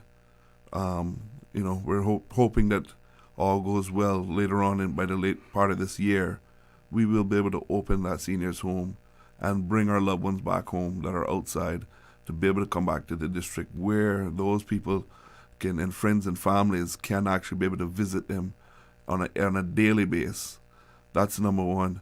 Northside people asked me for just recently that they wanted a pickleball court. The guys were just finished painting the top of the pickleball court today. We're hoping by next week we'll be able to Northside will have his first pickleball court where we could actually start to play pickleball. You know, and remember, let me just back up. I wanted to say, you know, Northside has been very lucky with the pickleball too, because even though a lot of the news media didn't cover a certain individual, young Caymanian, but Mr. Eric Green, which is a son and soil from the Northside, actually won 2 gold medals in pickleball, and we didn't cover. Nobody said anything about that. But I just want to tell Eric and his family, the people of Northside are very happy. We're happy that you went over. You won the 2 gold medals. We're happy that matter of fact, we're even happier that you're a Northsider to bring those gold medals back home. And we look forward to Mr. Green coming and opening that pickleball court up with us in a short while. The kids wanted a basketball court. We delivered a basketball court. There's a lot of us love to play volleyball. We have a volleyball court setting up now. Our fishermen wanted a new dock. I met with them as I first got in. That was one of my first things we met with. Sat down, we met with them, got a feel for exactly what they want. We delivered on the fisherman dock. Now there's a second phase that we need to do to that project, which I'm wanting to, once the election's over, putting into the new budget coming in, that we want to go to the second phase to be able to do a little bit more around the dock area there. And then once we move out from that, I want to see the completion of the Kaibo Park. That has been a beach erosion problem for years and years. And we have started that project. We've knocked down the cabanas. We moved the bathroom out of the way because we did have a problem with the bathroom actually sinking also that we had to deal with, which we were going to try to see how we could actually deal with the beach and save it. But when we looked at it, because of the bathroom just being built on top of sand, it wasn't feasible really to save it at that time because part of it was already down too much and it was going to just create more problems in the future. So we've knocked down the bathroom. We cleaned up all of the site. We've starting to, as we kind of paused on it for a minute because of the Easter holidays. So because of the Easter holidays, we just wanted to hold off on it. And then once the holidays are gone, we're going to go back and start to build out the beach back to originally where it was. We'll see we've lost over 50, 60 feet of beach on some sides of it. Some parts of it about 30 feet that we've lost. But, the Department of Environment has worked along with me very well with Dr. Bodge to create a new design for that whole beach and how do we mitigate the risk from ever happening again. So, the Coastal Works, and Cabinet has approved the Coastal Works already, so we're ready to go. So that's a project that I really want to see through and completed and dusted with.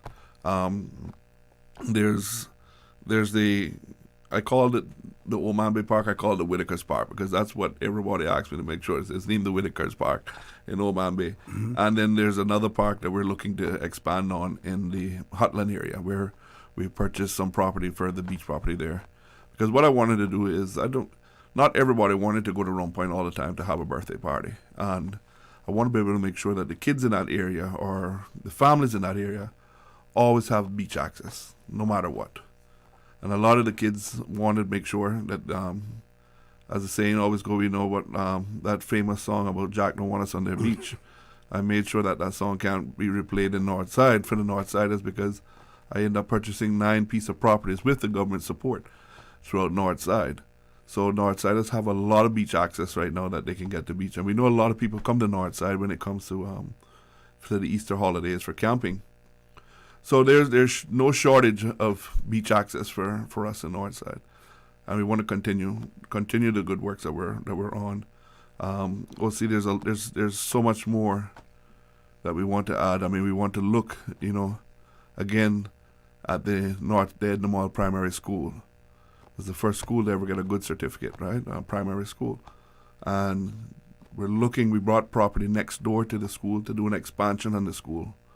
And that's what we want to do now is work on that expansion. We've met with the PTA. We've met with the principal. We've been back and forth with the drawings up and down. The changes that they think that it needs to be made. Education has been fully on board with us from day one with it. And now we have a set of drawings that is ready to go that we can, in the next budget, we can get going and be able to see this start to come to fruition where Northside will have a expansion block to their school compound that they should have had for several years. So now we'll have that sorted out. And of course, we've actually had our build out of our homes in Northside. And one thing I want to get straight to the point with the homes, we'll see is that these homes are really good homes that are being built. Yes, they are affordable homes when it comes to the pricing. But a lot of the Caymanians that are going to own these homes are first-time Cayman homeowners, young Caymanians. And I want to say I'm so proud to know that so many young Northsiders actually own these homes. Mm-hmm. And when are they likely to be occupied? So the first 15 should be within the next week or two here now. Okay. we're ready to turn those over. And then the rest, the other rest should be within about another month or two. But we're looking to expand. It was a project that we wanted to make sure that we build it out, but we build it out in a phase approach that we make sure that we're covering our north side people so that they are having access to the homes directly, because we waited too long to have housing in north side. And that's something that, I'm very proud to know that when you cross that site, it's probably one of the most unique sites that's in this island. Because when you're at the middle of that, you actually get to look at the back of the Malporus Pond, but you get to see the ocean at the same time. So it's very unique.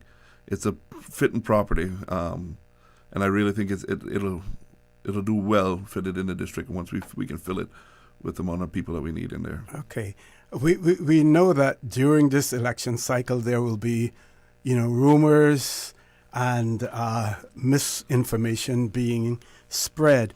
One of the rumors, and I'd like you to address this, had to do with either the swapping or the sale of the public beach property in Kaiba, which you referred to just now in terms of restoration. And the rumor was that some of the new residents in that area, because there are few new homes that have been built, have been complaining about the noise, especially when events are taking place at night. Is there any truth to that rumor?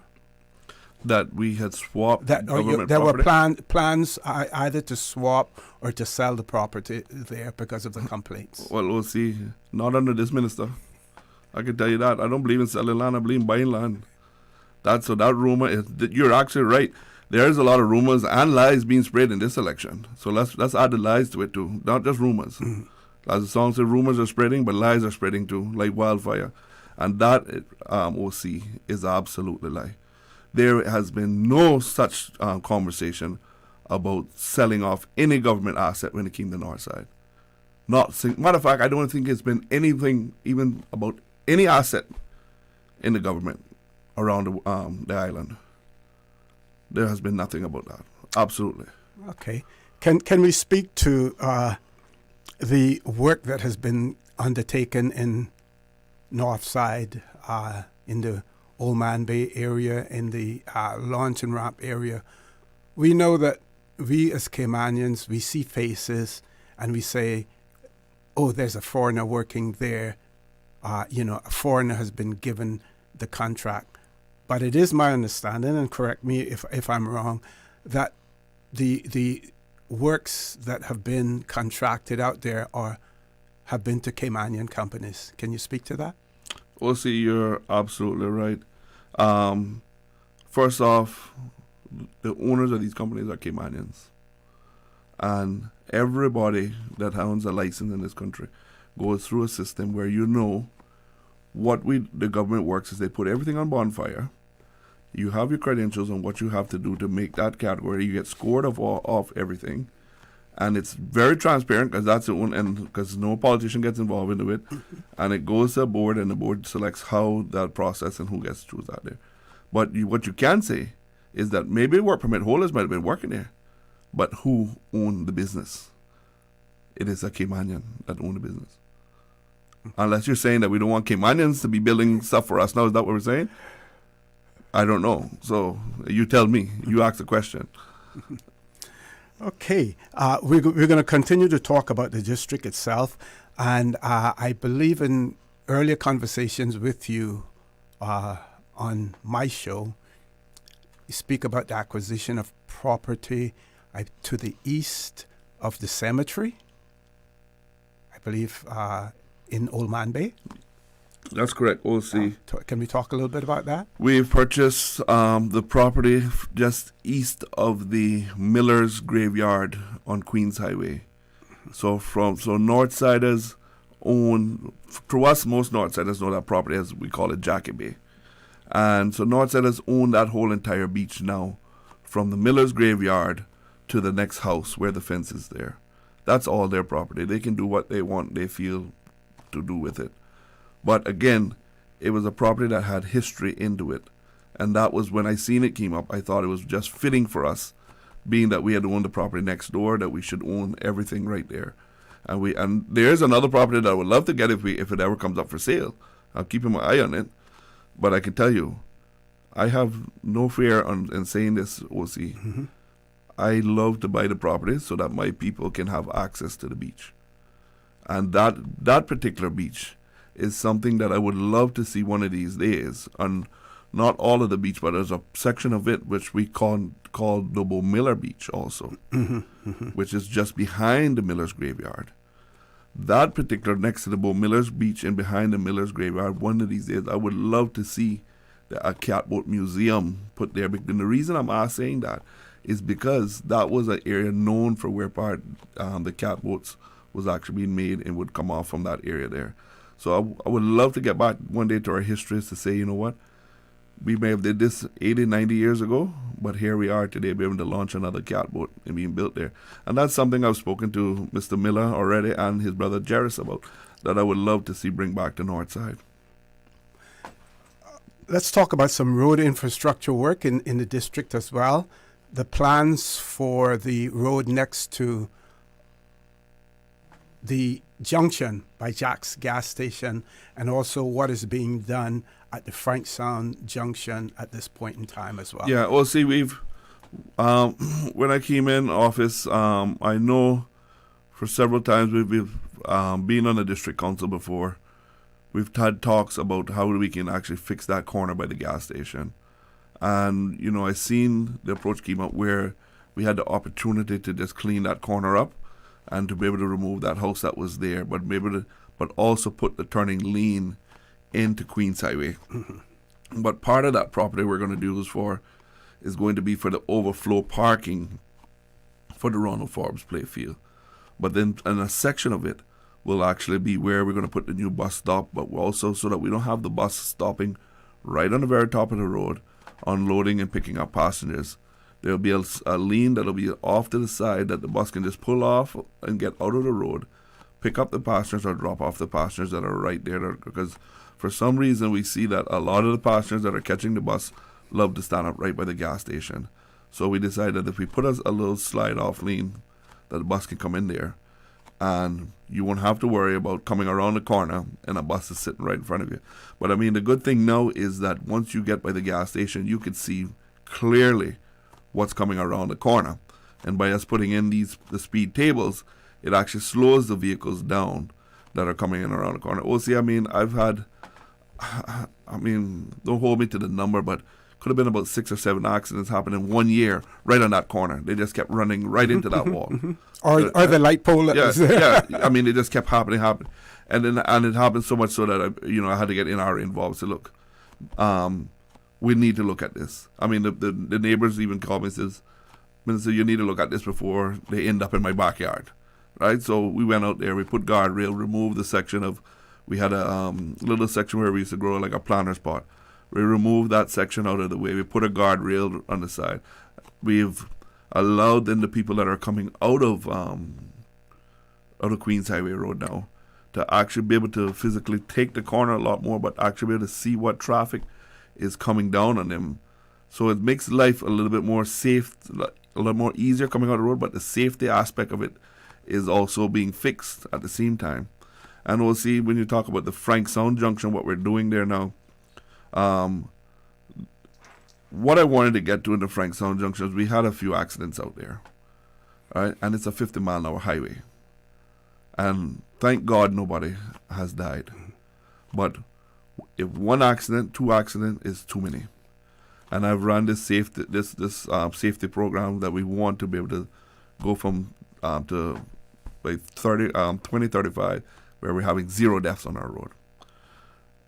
OC, that section of road, we had to do something about it. We just couldn't leave it and ignore it.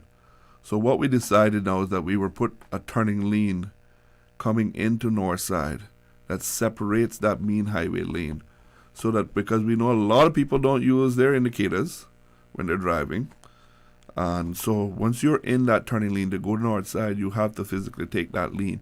You can't go east end. So if you make a mistake, you'll have to go into North Side and turn around and come back out, because we'll have it separated with delineators also that you can't come back switch lanes at the last minute and come back out. And then what we'll also do is we had an issue where is when you get to the Frankstown Junction and you want to turn east, there's always a very hard area there to be able to look back to see what traffic is coming. So we decided that we'll put a turning lane going east so that you're actually straight and parallel with the traffic, and you can look back to be able to merge into that traffic a lot more easier. So that's what we're doing at the Frankstown Junction now. And then we're going to have to make some changes to the launching ramp out there, because what we want to do is we realize that a lot of the boat traffic that goes in there are having to turn around, but they're having to come all the way out into the middle of the road to be able to launch their boat. Mm-hmm. And the government has purchased the property just to the east of that, where we want to be able to put a U-shaped driveway in so that the boat traffic could actually turn in and be able to launch their boat without having to go back into the main highway at the same time. And we need to expand on the parking lot also for that area for the fishermen. So, that's basically what's happening out there. It has been back and forth for quite some time, but we've had so much other works doing in town that we wanted to see that we get done, and we've pushed it down and said, okay, the guys had it set for to do it in April, and they got some free time. They said, look, I think we can knock it out now because we were doing some work elsewhere that they've finished up, so they came up now to get that done. And it's part of the infrastructure, road infrastructure, improving it. Mm-hmm. Now, there are some who have expressed concerns about the Frankstown area. That is from the junction going, let's say, to all the way to north to Jack's gas station. And I believe the speed limit in that area, other than where the school is located, is 50 miles an hour, is it? Even where the school is located is a 50 mile an hour. Right. We'll see that. There's so many residents in that area, so many houses where people reside, that some feel that speed of 50 miles an hour is too excessive. Yes. Do you have any views on that? And, yes. Any plans? Yes, matter of fact, that speed limit in that area has dropped, and the sign should soon be up to 40 miles an hour in that area. Okay. And it's not the whole entire thing, but it is throughout the main area of Frankstown where the families and the homes are, so that we can actually tell. But one of the things is that is going to slow that traffic flow down in Frankstown is once we get that east road in there, because a lot of the traffic that is coming the north side won't really come back through the old traditional way. They will take the highway to get from point A to point B. So a lot of that will be outside of that area too. And that will help with in the amount of traffic flow that a lot of people see crossing their homes. Okay. Now, you spoke quite a bit about land acquisition, especially in North Side. On a national level, how important is it for us to reclaim some of the land that we have ceded over to non-Caymanian hands, to get those back into Caymanian hands? We see it happening in your district. We see it happening in the district of Bordentown. We see it happening in the sister islands, as well. Well, see, it is extremely, extremely important that we try to buy as much land as we can to protect it for our future. And there's the one thing that we need to start to look at when we're buying more land is more land for agriculture purpose. Because we see a lot of good agriculture land is being bought up for development. And we need to be able to buy those pieces of properties and retain those and be able to, and matter of fact, we just put out today our land use policy, right? And our lease to own policy now, so that people could actually afford that proper or agricultural land in East End.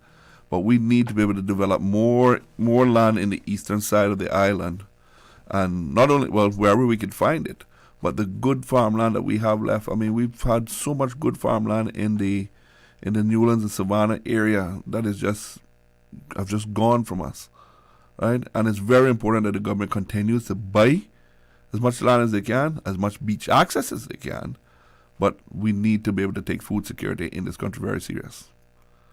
Very, very serious. Okay, let's look to the national level now and talk about road infrastructure elsewhere other than the Eastern District? Well, OC, as you see, we've built out the Linford Pearson, and that road with a large roundabout. We're working right now on the next section of that. Phase 2 of that is going into next to the King's Gym in that area, changing the roundabout there, and then going down with 3 lanes in and out to connect all the way up to Hurley's. Then once we get to Hurley's, then we actually be able to come up with a whole new design of that location there, because we know that really is our pinch area, that Hurley's area. And one of the other solutions is that there will be a road that comes off of the roundabout that goes just alongside the King's Gym area, goes behind the Old Country and Western Bar, and carry you all the way down to, which I think the road is named Edgewater, I believe. That will carry down to Hurley's, and then that road needs to continue from Hurley's going all the way up to Marina Drive. And what that'll allow is those people that are in Marina Drive, Prospect, Selkirk area to be able to not have to come into the main arterial road, that infrastructure that we have, but they're able to take their own road that'll come off there to go to the side and be able to help flow the traffic going east a lot more easier, and even coming back into town. The next one that we need to complete is the Godfrey Nixon Way, which is a very important connector road. Godfrey Nixon is very important because not only from the port aspect of things, but with the trucks be able to run directly through and come to that 4-way. But there's a few acquisitions that need to be completed. That's at the very last of that road, so that we can finish that build out. And then we can be able to put that through to turn that and street light in Eastern Avenue into a 4-way, and continue that going through. The completion of our road and the second phase of that, of the ACR, which is our Airport Connector Road, which is a very, very crucial, important road for this country, getting everyone from the airport to the West Bay side. I know the taxi operators are loving the first approach that we have now, because it allows them to get to the airport so much quicker and not have to go through the mean traffic flow of Industrial Park going into town by Ale Thompson's and getting into that roundabout to get to West Bay. So once the phase 2 of that is actually completed, I think that will help with the flow coming from the west that wants to go straight into the airport, allow them to move. I mean, me, myself, OC, I actually sometimes forget that I actually opened a road down in there, because sometimes I just kind of, I guess I'm a little old school, just continue to take the old road.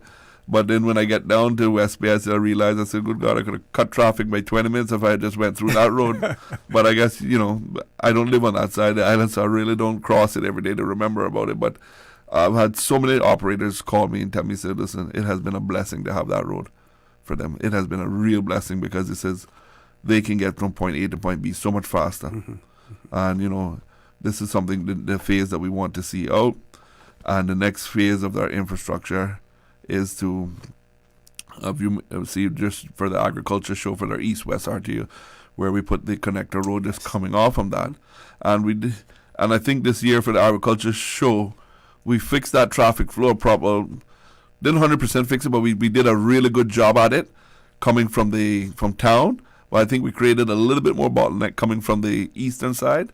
But, it was a learning curve. It was the first road opening. But I think now, I think if we can work together with the police department anytime we're having those events and make sure we get it done the right way, and then get the plans out early enough so that people know what they're doing, we can mitigate that from in the future. But is it the intention to have a roundabout there eventually? Yes, sir.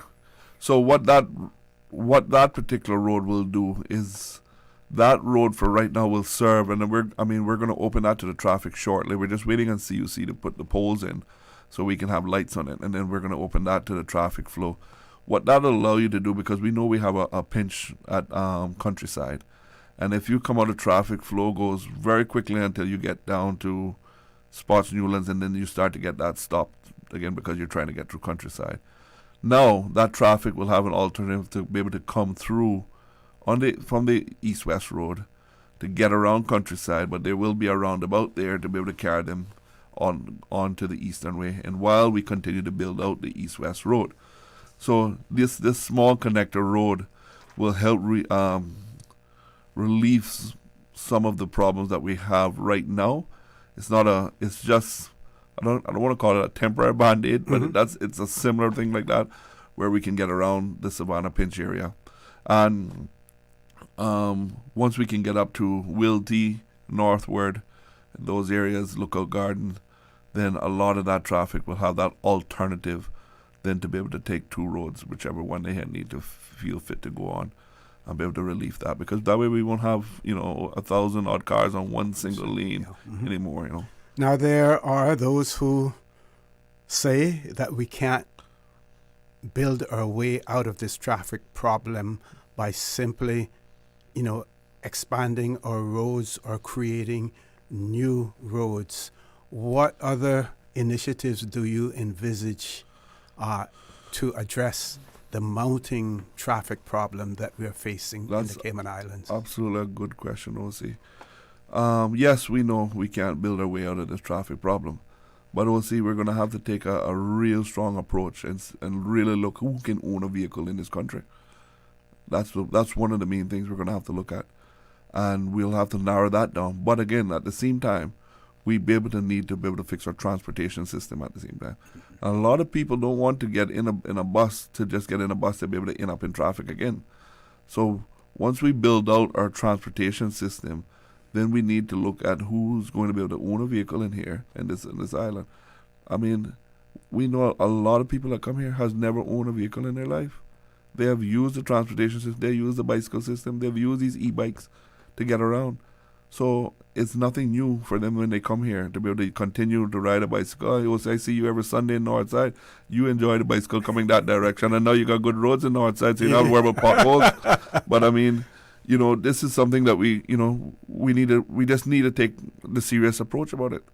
I know, see, sometimes what happens with politicians is that we look at things and the hard decisions we shy away from because we're worried about the votes.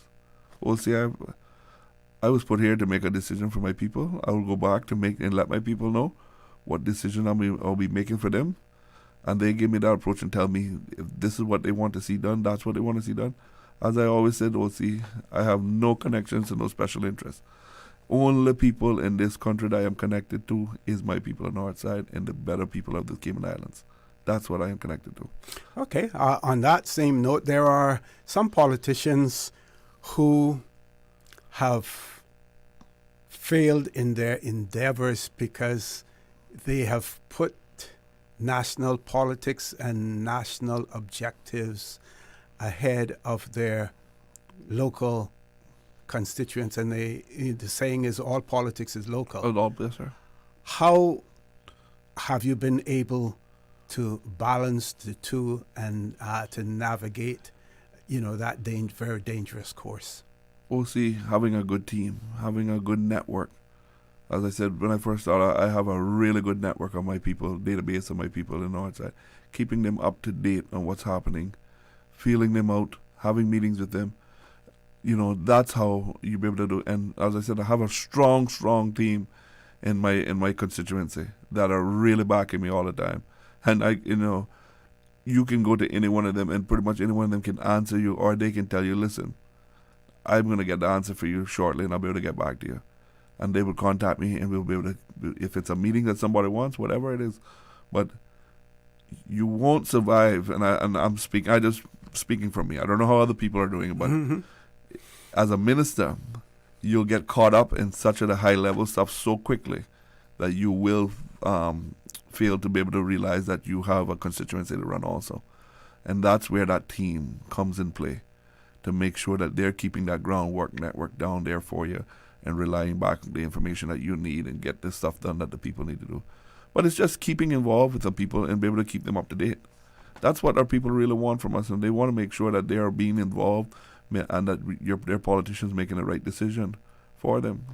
So does that mean then that you're a strong advocate for advisory district councils? Absolutely. OC, I've never shied away from that. But what we need to do is, if we're going to put a district council in place, we need to put the proper running district council as meant to be. That's what we need to do. But the problem is that not too many people want them, because not too many people want to be beholden to another group. That's the problem. Yeah. That's the main problem. But you have said that you have been using your group and your people. So I have basically almost everybody that's been on a district council in Northside is part of my group right now. I have a group that is, if you look at it, we may not call him a district council, but I have just from the farmer that knows it, that can keep me up to date on everything that's happening in the farming industry. I have the shop owners. I have the business owners. I have just about everybody that's surrounding me that can give me that information and update. Lawyers, accountants, the whole works. I mean, I have them all around me. And I have a base that's in Rum Point also that keeps me up to date and tells me, look, this is what the Rum Point people are asking. This is what they want to see done too from their side of things down there. And that's why, that's why we can gel things together, because you can't run this by yourself. It's very hard to run this by yourself, especially being a minister. It's very hard. So, if it comes up that we can put the proper district council in place, where the one that needs to, I think, I'm not sure exactly right off the top of my head, but there's some amendments that needs to be made in the law to be able to put that district council back in place. Absolutely. I don't run from the work. People can see that. And there's nobody going to outwork J. Banks. That's the difference with me. Northside, like East End, traditionally an agricultural district. Let's talk about agriculture and food security. I believe that is near and dear to your heart as well, and you have made several trips abroad to investigate some of the possibilities of importing food from other jurisdictions, food that sometimes end up transiting the U.S. to come here rather than coming directly from the source. Well, see, thank you for. I have this vision that sometimes I can see things coming way down the road. And when I spoke about food security in this country, a lot of people, that wasn't at the top of their list. They didn't think about it. Oh, we're not going to need that. I don't think we're okay. But I wanted to explore a different avenue of getting food to this country. We've went to Panama. We've been to Honduras. We've had the people from Colombia up here wanting to do business with the Cayman Islands. The Colombians have a ship that goes to Jamaica and wanting that ship to come to the Cayman Islands and back to Colombia. We've put in the connection of bringing a ship from Puerto Cortez to La Ceiba to Rotan to Cayman. We've had that there. We had a ship that was running out of Belize to the Cayman Islands. So we've had these things in play already. Our problem is that we need to make sure that we are getting our shop owners and our down there. What a lot of our owners are worried about is the logistics part of it, and be able to get basically, I think, from hearing from what some of the shop owners always said, is that reliability is one of their biggest problems in the fear with the South America market. But there are people that were in the South America market, in the Honduras market, that was willing to put things in place. I remember the last conversation, the president from Honduras wanted us to come to see her because she wanted to do business with the Cayman Islands. She wanted us to come back. Our next trip was to go back to Goose, to actually see her, to be able to see what the Cayman Islands can do and make sure that we carry our agriculture department down there, because that was a main factor to a lot of people saying that the agriculture department wasn't working with them to get things out of South America. So those are some little kinks that we had to work out from as the government side of it. But we could work that out. But the logistics part of it, we worked that out. We had that in play. But again, is it something that the government needs to help fund a little bit to be able to get that route going? Do we need to be able to drop some of the duty prices on things that are coming out of South America just to build that route up? It's things that we need to look at. There's different ways to look at it. But we need to make sure, because every single thing, well, I'm not going to say every single thing, but a lot of the stuff is coming from South America, crossing us by, going to America, and coming back down to us. I was at a meat factory, and a meat factory was about almost probably, I think some of the freezers were, it was about 10 freezers alone, and everything in that meat factory, and those first 10 freezers, that was probably over 100 feet long, each one by 400 feet wide, was everything for Burger King and Wendy's, was directly going to the United States for those. Wow. There was trucks coming in and moving out with cattle in and out and different animals to slaughter. And the price, we looked at a price of a steak at a grocery store in Honduras. That was $9 US. It was a prime steak. It was actually a tomahawk steak. That same weight and that same steak, when I looked at it in some of our stores here, was close to almost $60 odd. That same one. So you see, and not only that, but the shop owner that owned the factory told us, said, listen, that price is what you're seeing in my shop. He says, your guys are going to get a better price because they're going to be buying directly from the factory. So if we can just get our guys down there, our shop owners down there to say, look, we're willing to work with it, let us take a look at it. Because if they're not willing to look at it, then the one thing that I've been talking about for quite some time is that we need to do a government grocery store in this country. We have enough people on NAU alone that could support that government grocery store in this country and have the shop there. And not only that, but have another avenue for our farmers then to be able to have somewhere where they can bring all of their stuff, their produce, and be able to sell it there in that grocery store and not have to throw nothing away because this grocery store said that, they have too much of this right now, they can't take it. And what we will not do is we will not compete with our farmers, because anything our farmers can grow, we will make sure that they have the first right to have it in the grocery store and bring out anything else that needs to come from us. But I'm going to give the credit where its credit is due. The one person that really understood it and really came to me and says, Jay, was Mr. Woody Foster. Mr. Woody Foster got on board. He said, look, Jay, I am willing to put this grocery store together with you. I understand it.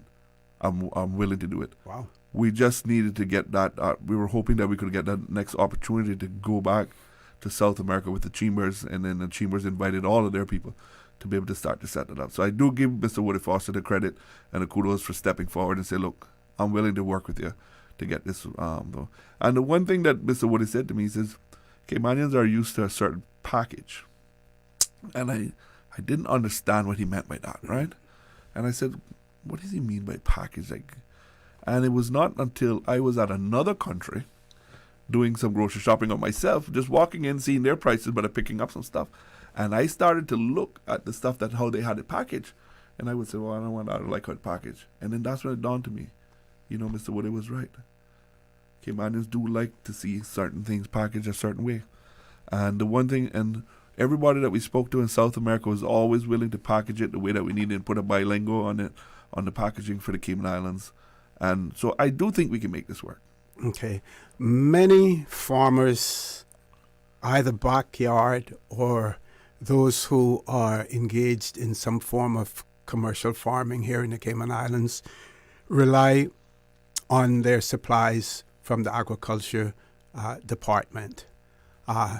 Many benefit from the discounts that they receive.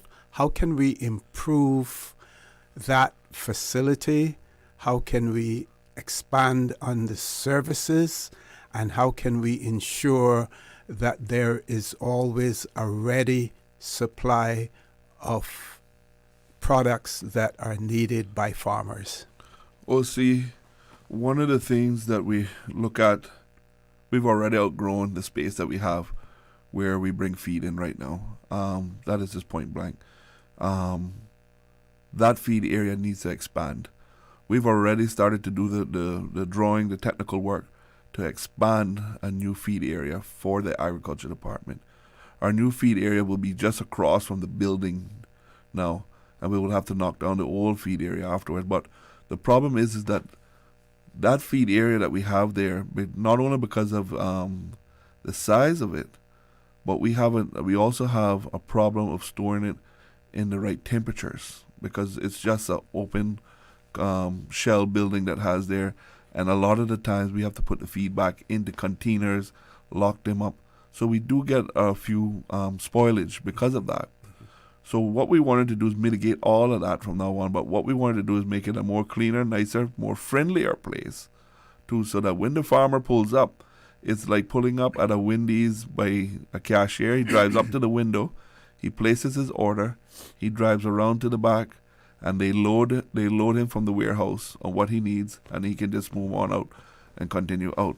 That way we don't have people, because I'm always feared, especially on weekends, we have so many people visiting that agriculture building there for feed, and we have forklifts moving up and down. And one little small parking lot. Yes, and I'm always feared that somebody's going to walk across the forklift or behind the forklift one of these days and get knocked down, and somebody gets hurt, injured really bad. So we want to mitigate that from happening. So, but also, when you walk into this new feed area, one thing when you go to agriculture, you have to ask, oh, do you have this? You don't have this. When you walk in there now, you'll be able to see a lot of the stuff that we sell. And pretty much everything that we sell will be on display. So you'll know exactly what the agriculture department has to offer. But yes, we've outgrown that. And when we talk about the subsidy, that's something that the government needs to look at, because especially on the cattle side, right? I'm going to talk about cattle first, but see the days of when we had a lot of pasture land, a lot of our farmers could run cattle from one pasture to the next, so they weren't buying as much feed.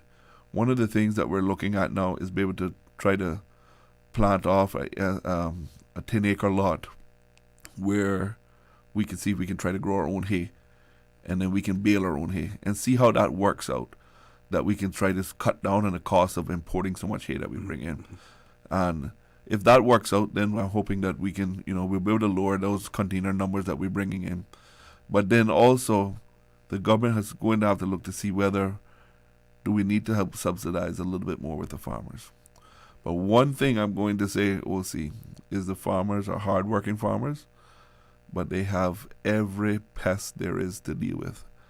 I mean, and not only that, but they have the change in environments, they have the temperatures, they have the 1 minute they're having too much rain, 1 minute they're not having enough water, then the next minute we got hurricanes, then we got the birds, we got the rat bats, and we got everything else that goes with it, right? And the cats, everything that the whole works is working with them. But again, OC, we need to be able to help the farmers in a way that when they're going to be losing on their crops, who's going to help? I mean, because we tell the farmers they can't. I listen to a lot of the older farmers, and they used to say, nowadays they don't want me to touch the parrot or do nothing with the parrot. The parrot will actually pick a mango, and he just wants to see it drop. He doesn't eat it much no more. And if you watch a parrot, once he picked the mango, he actually turns his head and look down to see that it dropped. That's what they do. And then you got the rat bats to deal with at the same time. But if the farmers picked up all of their loss and weighed their loss, and then we could actually bring it to the agriculture department and have some kind of subsidy to help them of their loss, because they're saying once you're able to verify it, yeah. We don't want you to kill the woodpecker. We don't want you to kill the birds. We don't want you to do nothing with the parrot. You have to stay away from all of them. But yet everybody's saying that we need to protect all of these species, but nobody's saying that we need to protect the farmers.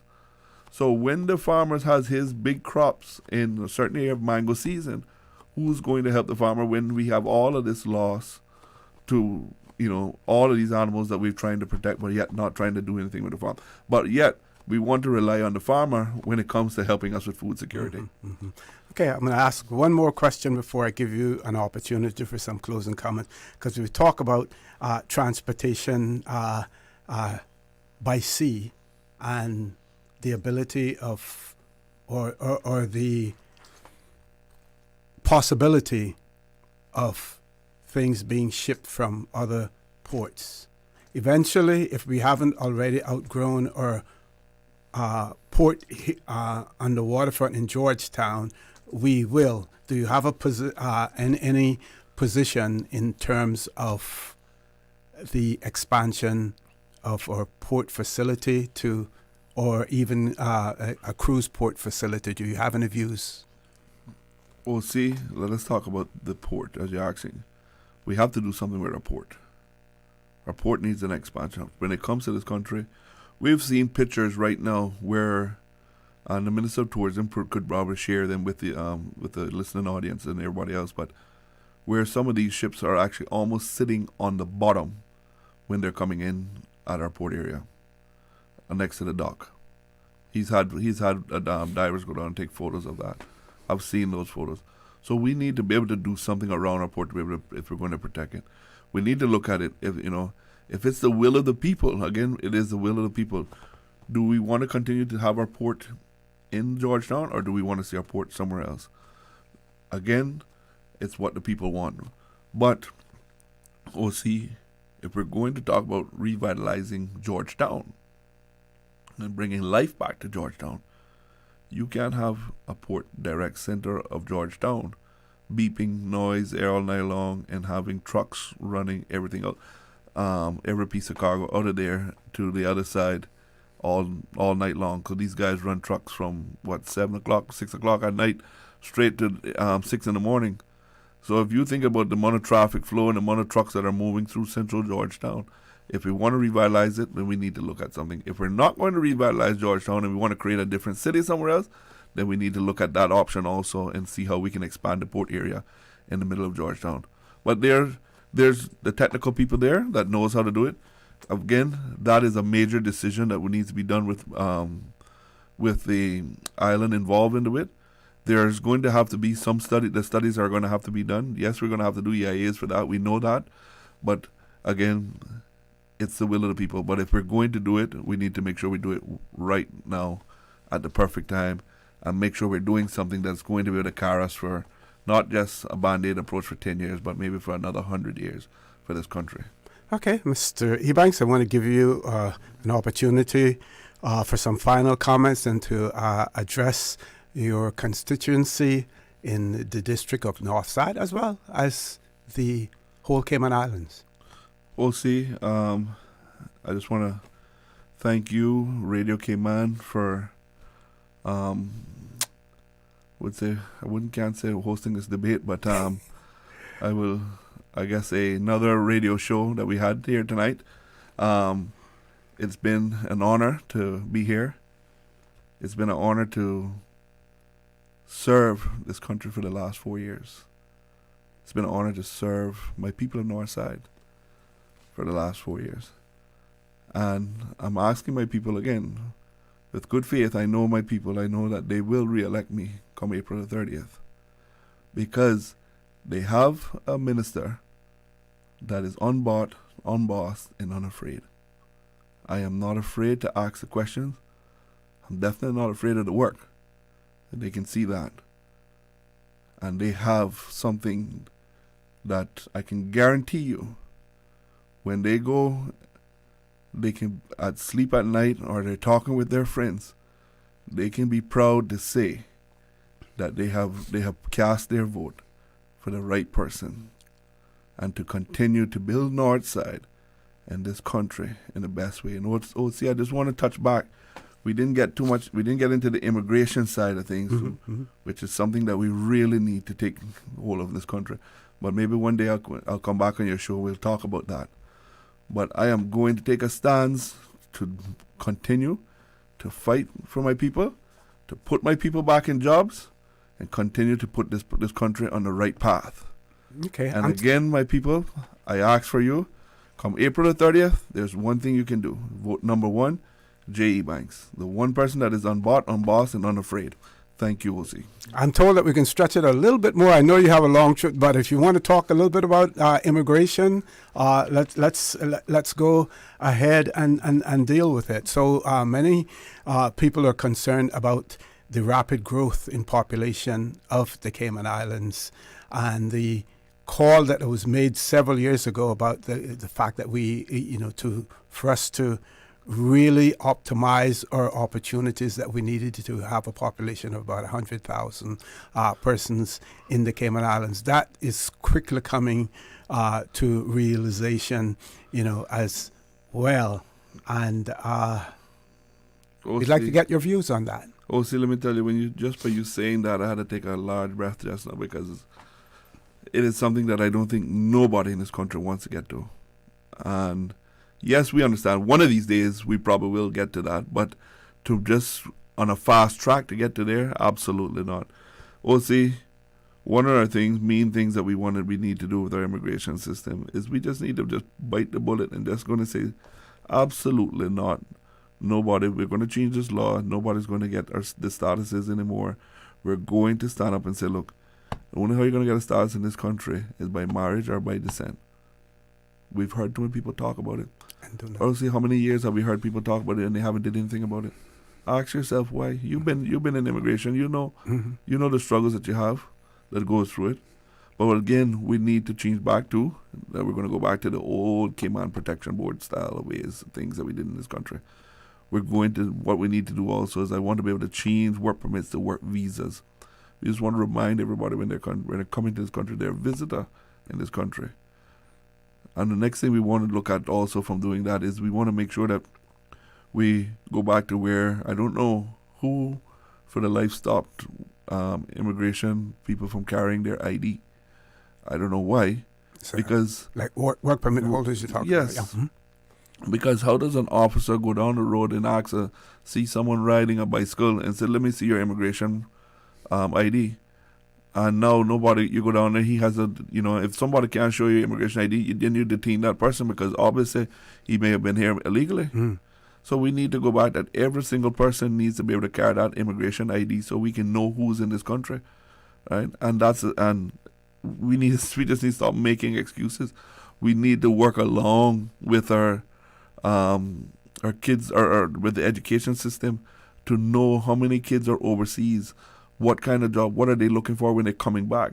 So that we can just say, listen, if we had 15 kids that are coming back, they're learning to be in the HR or whatever program that they want to be in, we're going to put them in there. We're not going to. There's no more excuses of a work permit that's going to be in that field. And you know what? As we talked about, it takes tough decisions to get this right, and it's not mostly the most popular decision. But you know what? Your voters, my voters, will always put it together and say, listen, he did the right thing. We need to go back also and look at our rollover policy. And I want to do a rollover policy in this country for civil service. Civil service needs a rollover policy. How can my kids come back from going overseas and not have an opportunity to work with government or to sit with somebody for somebody to train them because they're taking up their time? That has to be in place, OC. Now, also, in speaking to some farmers, they feel that similar to what has been done as far as some classes of helpers, those who are caring for the elderly, that it becomes quite onerous on those people who own or run farms to have to roll over a person after a period of time. It's not easy to go without a farmer for 12 months or to replace that farmer, with someone else, for a 12-month period. Do you have any views on that? That was something that we were looking at, and something that we proposed to, right, is that when a farmer has a key employee that he would look at that he needed to keep, because, he would say, boy, 7 years and I had one of the top, and I've heard it from too many of my farmers. I had one of the top best people that could do every single thing for me. And, when he got rolled over, my farm actually just dwindled down because I relied on that person. And I know farmers that had, from the experience with people who are here, almost from the veterinarian side of things, that could take care of the cattle and everything else, that they never had to call the vet as much. Right? And now because of that, they've had to rely more on the veterinarian thing. But we'll see. Yes, it's something that we wanted to put in place for our farmers to help them, because we need to take food security serious in the country. And we need to help our farmers.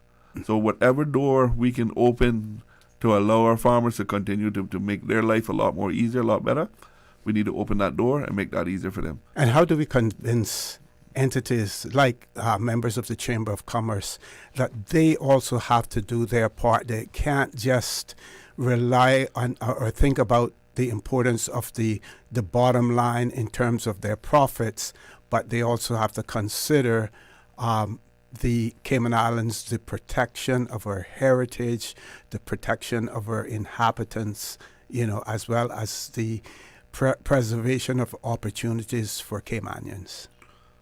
See, we're politicians. We make the laws. We make the law, we put it in place, they follow it. That's what they have to do. We say that at the first, that we know that it's going to be very tough. We know a lot of special interest groups aren't going to like the change that we're going to make. But we have to just do what we have to do. If we do not take a stand and take back our country, we'll see our country is going to leave us behind. In matter of fact, if you ask some people, it's already left us. This takes me on to the next topic. We need to get our fingerprinting and face recognition scanners put in place in this country. We need to know who's coming into our country before they get here. We see a lot of what's happening, people getting deported. Do you think when they get back home they're going to stay there? No, they're going to look at another place to be able to get to, or because they want to get back to where they just came from. So we have to take immigration is at the main crossroad right now. And if there's no politician out there talking about immigration reform, then the people shouldn't even be thinking about them. Let's just put that off the bat from right now. Because immigration is affecting every single thing that we have in this country. Everything. So if we don't get that right, we are screwed. We are screwed. We need to get that right. Because we talk about crime, we talk about one more police officer. Why we need more police? Because we have more crime. Let's focus on how we're going to bring down the crime. And that's one thing I want to be able to thank the commissioner for. He's asked for more help, and he's actually delegated now that where he's given us a arms unit for the eastern side of the island. We made sure and that was something that we advocated. I said, look, Commissioner, I need more police, yes, in the eastern side, but what I need is an arms unit on the eastern side of the island. I want to publicly thank him for actually having, because I've seen in the last week, that arms unit cross me, just telling shop owners, hey, listen, and I've given them the times that the shops are being closed and stuff like that. And while we were standing up talking, sure enough, the arms unit pulls up in the parking lot and just circles around. So the people know that there's, we have the arms unit there at the time, because those are the ones that are going to deteriorate the crime that are in there, right? We can have the police there, but we know when there's certain calls, and there's certain things that the police, not all the police are going to be able to go into certain homes or right, especially for burglaries. They're going to call the arms unit out to them. So we want to make sure that they're always 5-10 minutes away anywhere on the north side. But not to go off the immigration topic, but I just wanted to thank the commissioner publicly for that, because I physically seen it happen in the last couple of days here now while I've been talking to out on the roads. I've been seeing them pass through. Thank you. I almost have to ask you to do some closing comments again. We'll see. Because we went on so much. No problem, man. No problem. As you know, you got my phone number. Yes. You can always invite me to your show, and I'm always happy to come and talk with you. If you don't have any guests, let me know any day. If you want somebody, if you need a second co-host to be here with you to help you out, I'm always here to help you. Thank you, OC, for everything that you've done. I want to thank Radio Cayman. Again, Northsiders, you have a champion that is there in your corner. Why would we want to change now? You have somebody that's unbought, unbossed, and unafraid. And this is what stable leadership looks like. I'm here tonight. Stable leadership representing you, the people. So when you want to talk about proven stable leadership, this is what it looks like. Okay. Thank you, OC. And to our viewers and our listeners, this format was chosen simply because we only had one candidate who appeared for the debate here tonight. I want to thank again Ms. Felicia Rankin Solins for her able support as my co-moderator for the first debate. I want to thank candidate Jay Ebanks. He's also a minister. Protocol dictates that I should refer to him as Minister Jay Ebanks as well, even though we're in the political season. I want to thank him for being here tonight. We also want to thank our debate sponsors. They are Subway, Reflections, Enterprise Cayman, Yum, UCCI, and Winner's Circle. Thank you as well to our listeners on the airwaves and the streams, and as I said earlier, to our candidates for their participation as well. The next debate is Wednesday night, the April 2nd, from 7:30 to 10 p.m. with the constituency of Red Bay and Prospect being involved in that debate. Folks, have a good night and please stay safe. And again, Thank you.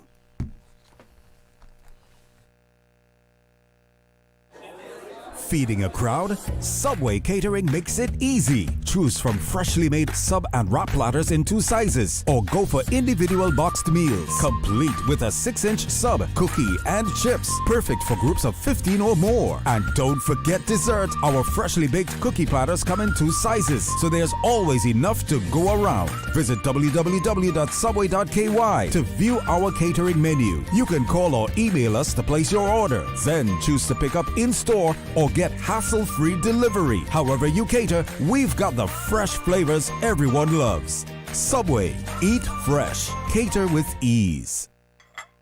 Hey, Cayman parents, we get it. You're underslept, over-trafficked. You can barely find your sanity in the morning because you're still trying to find your kids' shoes and lunch boxes. Let Yum take some of the stress away. Every day, over 3,000 students enjoy delicious, nutritious meals from Yum. Over 5 million lunches served and counting. Private school parents? Browse the Yum Cayman app and order up to a month in advance or last minute by 12 a.m. the night before. Government school students? Just drop by the Yum canteen. No pre-orders needed. Yum can't help you find your sanity, but we can sure make your mornings just a bit easier. Check out daily menus at myschoolpos.com or visit yumcayman.ky to learn more. It's March Madness at Reflections. Shop the red tag sale until the end of March at Reflections. Save on kids, men's, and women's selected style shoes and sneakers. Brands like Nike, Puma, Reebok, and Dockers 50% off. Adidas 60% off. Ladies jeans in select styles at 50% off. And ladies tops from $9.99. Men step out in your Levi's $5.50. Now 25% off. All accessories and handbags 50% off. Shop the March Madness Red Tag Sale at Reflections all month long and be entered to win 2 Cayman Airways tickets. That's mad! Come on, let me in. Oh, I can't cope with Karen in the office no more, man. Another day of her could drive me mad. I got so much laundry to do home. Oh, another message? Man, is traffic not moving today or what? Come on, let me in now. Life is all about the choices we make to deal with the office Karens or sit in this long traffic, or a choice to pursue your dreams to improve your future. UCCI. It's not the classes, the grades, or a piece of paper.